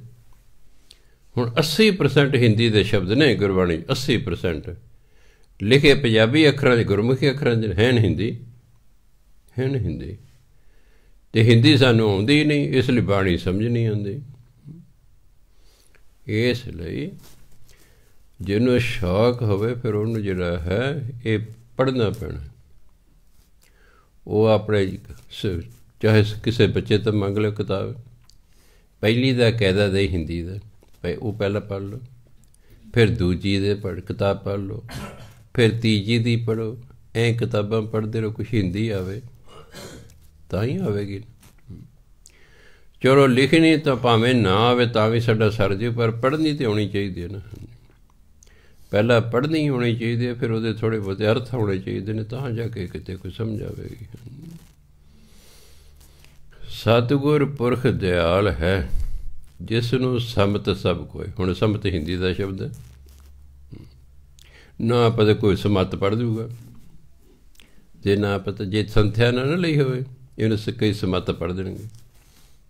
जो संथ्या लई तो समत पढ़ दूगा, संथ्या लई हुई है, नहीं तो उन्हें बड़े औखे पढ़ना अपने आप। समत हिंदी का शब्द जिहदा मतलब बराबर। सतगुर पुरख दयाल है, गुरु महाराज दयालु पुरख ने, जिसनों समत सब कोई, जिहदी नज़रां सारे एक सार ने, बराबर हैं। पर नाल एक शर्त है, एक दृष्ट कर देखदा। गुरु महाराज इको नज़र नाल सारिਆਂ ਨੂੰ ਵੇਖਦੇ ਹਨ।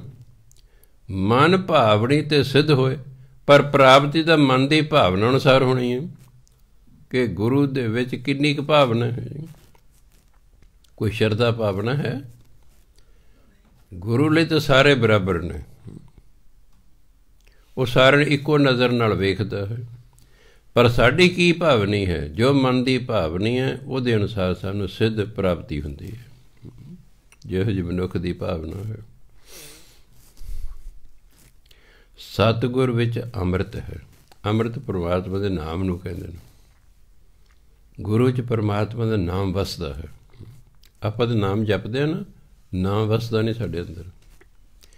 जिस दिन साडे अंदर नाम वस गया ना, सानू नाम भुलना ही नहीं है। चाहे तुरे जा रहे हैं, चाहे बैठे हैं, चाहे लेटे हैं, चाहे कोई काम कर, वो भुलना ही नहीं है, क्योंकि साडे हिरदे च वस गया हो। दुश्मन हिरदे च वस जे, हर वक्त याद आई जाएगा, हर वक्त याद आई जाएगा, नाले मन खराब होएगा। क्यों? दुश्मन की याद हिरदे च वस गई है। दोस्त की याद हिरदे च वस गई है, दोस्त वारी वारी याद आउंदा रहेगा। इस करके कहते गुरु के अंदर परमात्मा का नाम वसता है। हर उत्तम हर पद सोए, वो हरि वर्गा उत्तम है। हरि की पदवी उसदे अंदर है, क्यों गुर परमेश्वर एक हो जा। गुरु ते परमात्मा कहते कोई फर्क ना समझो, जिस पद ते परमात्मा उसे पद ते गुरु हुंदा है। नानक कृपा ते हर ध्याईए, गुरमुख पावै कोई। पर परमात्मा की किरपा तो बिना परमात्मा का नाम ही नहीं जपिया जा सकता है। ਉਹਦੀ ਕਿਰਪਾ ਤੋਂ ਬਿਨਾਂ ਤੁਸੀਂ ਇੱਥੇ ਆਉਣਾ ਹੀ ਨਹੀਂ ਸੀ। ਕਿੰਨੇ ਦਿਨ ਤੁਸੀਂ ਆਏ ਹੀ ਨਹੀਂ। ਬਹਾਨਾ ਠੰਡ ਨਹੀਂ, ਉਹਦੀ ਕਿਰਪਾ ਹੀ ਨਹੀਂ ਤੁਹਾਡੇ 'ਤੇ ਹੋਈ। ਉਹਦੀ ਕਿਰਪਾ ਹੀ ਨਹੀਂ। ਅਮੀਰ ਨੂੰ ਕਾਹਦੀ ਠੰਡ ਲੱਗਣੀ ਆ? ਇੰਨੇ ਤਾਂ ਉਹਦੇ ਕੋਲ ਗਰਮ ਕੱਪੜੇ ਹੁੰਦੇ ਨੇ। ਇੰਨਾ ਤਾਂ ਉਹਦੇ ਕੋਲ ਉਹਨੂੰ ਕੀ ਠੰਡ ਲੱਗਣੀ? ਗਰਮੀ ਸਰਦੀ ਤਾਂ ਗਰੀਬਾਂ ਲਈ ਹੁੰਦੀ ਹੈ, ਅਮੀਰ ਲਈ ਨਾ ਗਰਮੀ ਨਾ ਸਰਦੀ। ਹੁਣ ਕੈਨੇਡਾ 'ਚ ਕਿੰਨੀ ਠੰਡ ਪੈਂਦੀ, -35 ਡਿਗਰੀ ਟੈਂਪਰੇਚਰ ਹੋ ਜਾਂਦਾ, -35। ਪਰ ਉੱਥੇ ਸਾਰੇ ਲੋਕ ਕੰਮ ਕਰ ਰਹੇ ਨੇ। ਘਰ ਵੀ ਗਰਮ ਨੇ, ਏਅਰ ਕੰਡੀਸ਼ਨ ਨੇ, ਘਰ ਵੀ ਗਰਮ ਨੇ। ਆਮ ਕਮੀਜ਼ ਪਜਾਮੇ ਫਿਰੀ ਜਾਂਦੇ ਲੋਕ ਘਰਾਂ 'ਚ। ਕਾਰਾਂ 'ਚ ਵੀ ਏਅਰ ਕੰਡੀਸ਼ਨ ਲੱਗੇ ਹੋਏ ਨੇ, ਹੀਟਰ ਜਿਹਨੂੰ ਜੋ ਲੱਗਾ ਹੈ ਗਰਮ ਨੇ। ਦਫ਼ਤਰ ਵੀ ਅੱਗੇ ਗਰਮ ਨੇ। ਸੜਕਾਂ 'ਤੇ ਉਹਦਾ ਫਿਰਨਾ ਕੋਈ ਨਹੀਂ ਹੁੰਦਾ, ਕਿਉਂਕਿ ਸੜਕਾਂ 'ਤੇ ਬਰਫ਼ ਪਈ ਹੋਈ ਹੈ। ਸੜਕਾਂ 'ਤੇ ਫਿਰਨਾ ਕੋਈ ਨਹੀਂ ਹੁੰਦਾ। ਇਸ ਲਈ ਉਹਨਾਂ ਨੂੰ ਇੰਨੀ ਠੰਡ ਹੋਣ ਦੇ ਬਾਵਜੂਦ ਵੀ ਮਹਿਸੂਸ ਨਹੀਂ ਹੁੰਦਾ। ਕਿਉਂ? ਕਿਉਂਕਿ ਸਹੂਲਤਾਂ ਨਹੀਂ ਉਹਨਾਂ ਕੋਲ। ਅਮੀਰ ਹੈ, ਮੀਂਹ ਪੈ ਰਿਹਾ, ਅਗਲਾ ਕਾਰ 'ਚ ਆ ਜਾਂਦਾ ਹੈ। ਬੜੀ ਠੰਡ ਹੈ ਤਾਂ ਵੀ ਕਾਰ 'ਚ ਆ ਜਾਂਦਾ। ਬੜੀ ਤੱਤੀ ਹਵਾ ਚੱਲਦੀ ਤਾਂ ਵੀ ਕਾਰ 'ਚ ਆ ਜਾਂਦਾ ਹੈ। ਇਹ ਗਰਮੀ ਸਰਦੀ ਦੇ ਗਰੀਬਾਂ ਲਈ ਹੁੰਦੀ ਹੈ। ਅਮੀਰਾਂ ਲਈ ਕੋਈ, ਅਮੀਰ ਦਾ ਤਾਂ ਮਨ ਹਰਾਮੀ ਹੁੰਦਾ ਬਸ। ਮਨ ਹਰਾਮੀ, ਹੁਜਤਾਂ ਢੇਰ। ਹੁਜਤ ਫਾਰਸੀ ਦਾ ਸ਼ਬਦ ਹੈ, ਝੂਠਾ ਬਹਾਨਾ। ਉਹਨੂੰ ਝੂਠੇ ਬਹਾਨੇ ਬਣਾਉਣੇ, ਇਹਨੂੰ ਤੇ ਹੁਜਤਾਂ। ਮਨ ਜੇ ਹਰਾਮੀ ਹੈ ਨਾ, ਬੜੇ ਬਹਾਨੇ ਲੱਭ ਲੈਂਦਾ ਹੈ। ਇੱਕ ਵਾਰ ਕੋਈ ਲੜਕਾ ਸੀ, 15-20 ਦਿਨ ਬਾਅਦ ਲਿਖ ਦਿਆ ਕਰੇ, ਮੇਰੀ ਮਾਂ ਮਰ ਗਈ ਹੈ। ਕਦੇ ਕਹਿ ਮੇਰੇ ਦਾਦਾ ਮਰ ਕੇ ਛੁੱਟੀ ਲੈਣ ਲਈ। ਮੈਂ ਅਰਜ਼ੀਆਂ ਮੈਂ ਉਹ ਜੋ ਮੁੰਡਿਆਂ ਤੋਂ ਪੁੱਛਿਆ, ਕਦੇ ਕੋਈ ਮਾਂ ਨਹੀਂ ਮਰੀ ਜੀ, ਕੋਈ ਤਾਂ ਦਾਦਾ ਨਹੀਂ ਮਰ। 4-5 ਮੈਂ ਅਰਜ਼ੀਆਂ ਇਕੱਠੀ। ਇੱਕ ਵਾਰੀ ਫਿਰ ਲਿਖਿਆ ਉਹਨੇ, ਮੇਰੀ ਮਾਂ ਮਰ ਗਈ ਹੈ। ਮੈਂ ਆ ਜਾ, ਮੈਂ ਫਲਾਣੀ ਤਰੀਕ ਨੂੰ ਤੇਰੀ ਮਾਂ ਮਰੀ ਸੀ, ਅੱਜ ਫਿਰ ਮਰ ਗਈ ਹੈ, ਆ ਜਾ ਤੂੰ। ਇਹ ਹੈ ਮਨ ਹਰਾਮੀ, ਹੁਜਤਾਂ ਢੇਰ। ਫਿਰ ਝੂਠੇ ਬਣਨੇ ਬਸ। ਸੋ ਤਾਂ ਤੁਹਾਡਾ ਵੀ ਜਿਹੜੇ ਨਹੀਂ ਆਏ ਉਹਨਾਂ ਦਾ ਵੀ ਕਸੂਰ ਨਹੀਂ ਹੈ।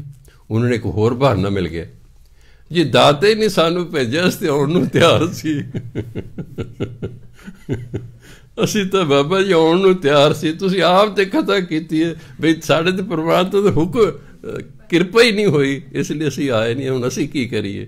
ਤੁਸੀਂ ਅਰਦਾਸ ਕਰਿਆ ਕਰ, ਪਰਮਾਤਮਾ ਸਾਡੇ ਤੇ ਕਿਰਪਾ ਕਰੇ, ਅਸੀਂ ਆਇਆ ਕਰੀਏ। ਸੋ ਇਸ ਲਈ ਸਤਿਗੁਰ ਵਿੱਚ ਅੰਮ੍ਰਿਤ ਹੈ, ਹਰ ਉੱਤਮ ਹਰ ਪਦ ਸੋਏ। ਨਾਨਕ ਕਿਰਪਾ ਤੇ ਹਰ ਧਿਆਈਐ। ਪਰਮਾਤਮਾ ਦੀ ਕਿਰਪਾ ਨਾਲ ਹੀ ਹਰੀ ਧਿਆਇਆ ਜਾਂਦਾ ਹੈ। ਗੁਰਮੁਖ ਪਾਵੈ ਕੋਈ, ਪਰ ਕਿਸੇ ਗੁਰਮੁਖ ਤੇ ਕਿਰਪਾ ਹੁੰਦੀ ਹੈ, ਹਰ ਇੱਕ ਤੇ ਕਿਰਪਾ ਵੀ ਨਹੀਂ ਹੁੰਦੀ। ਕੋਈ ਗੁਰਮੁਖ ਹੋਵੇ, ਗੁਰੂ ਦੇ ਆਖੇ ਲੱਗਣ ਵਾਲਾ ਹੋਵੇ, ਉਸ 'ਤੇ ਪਰਮਾਤਮਾ ਦੀ ਕਿਰਪਾ ਹੁੰਦੀ ਹੈ। ਸਤਿਕਾਰਯੋਗ ਸਾਧ ਸਮਾਂ ਹੋ ਗਿਆ। ਵਾਹਿਗੁਰੂ ਜੀ ਕਾ ਖਾਲਸਾ, ਵਾਹਿਗੁਰੂ ਜੀ ਕੀ ਫਤਿਹ।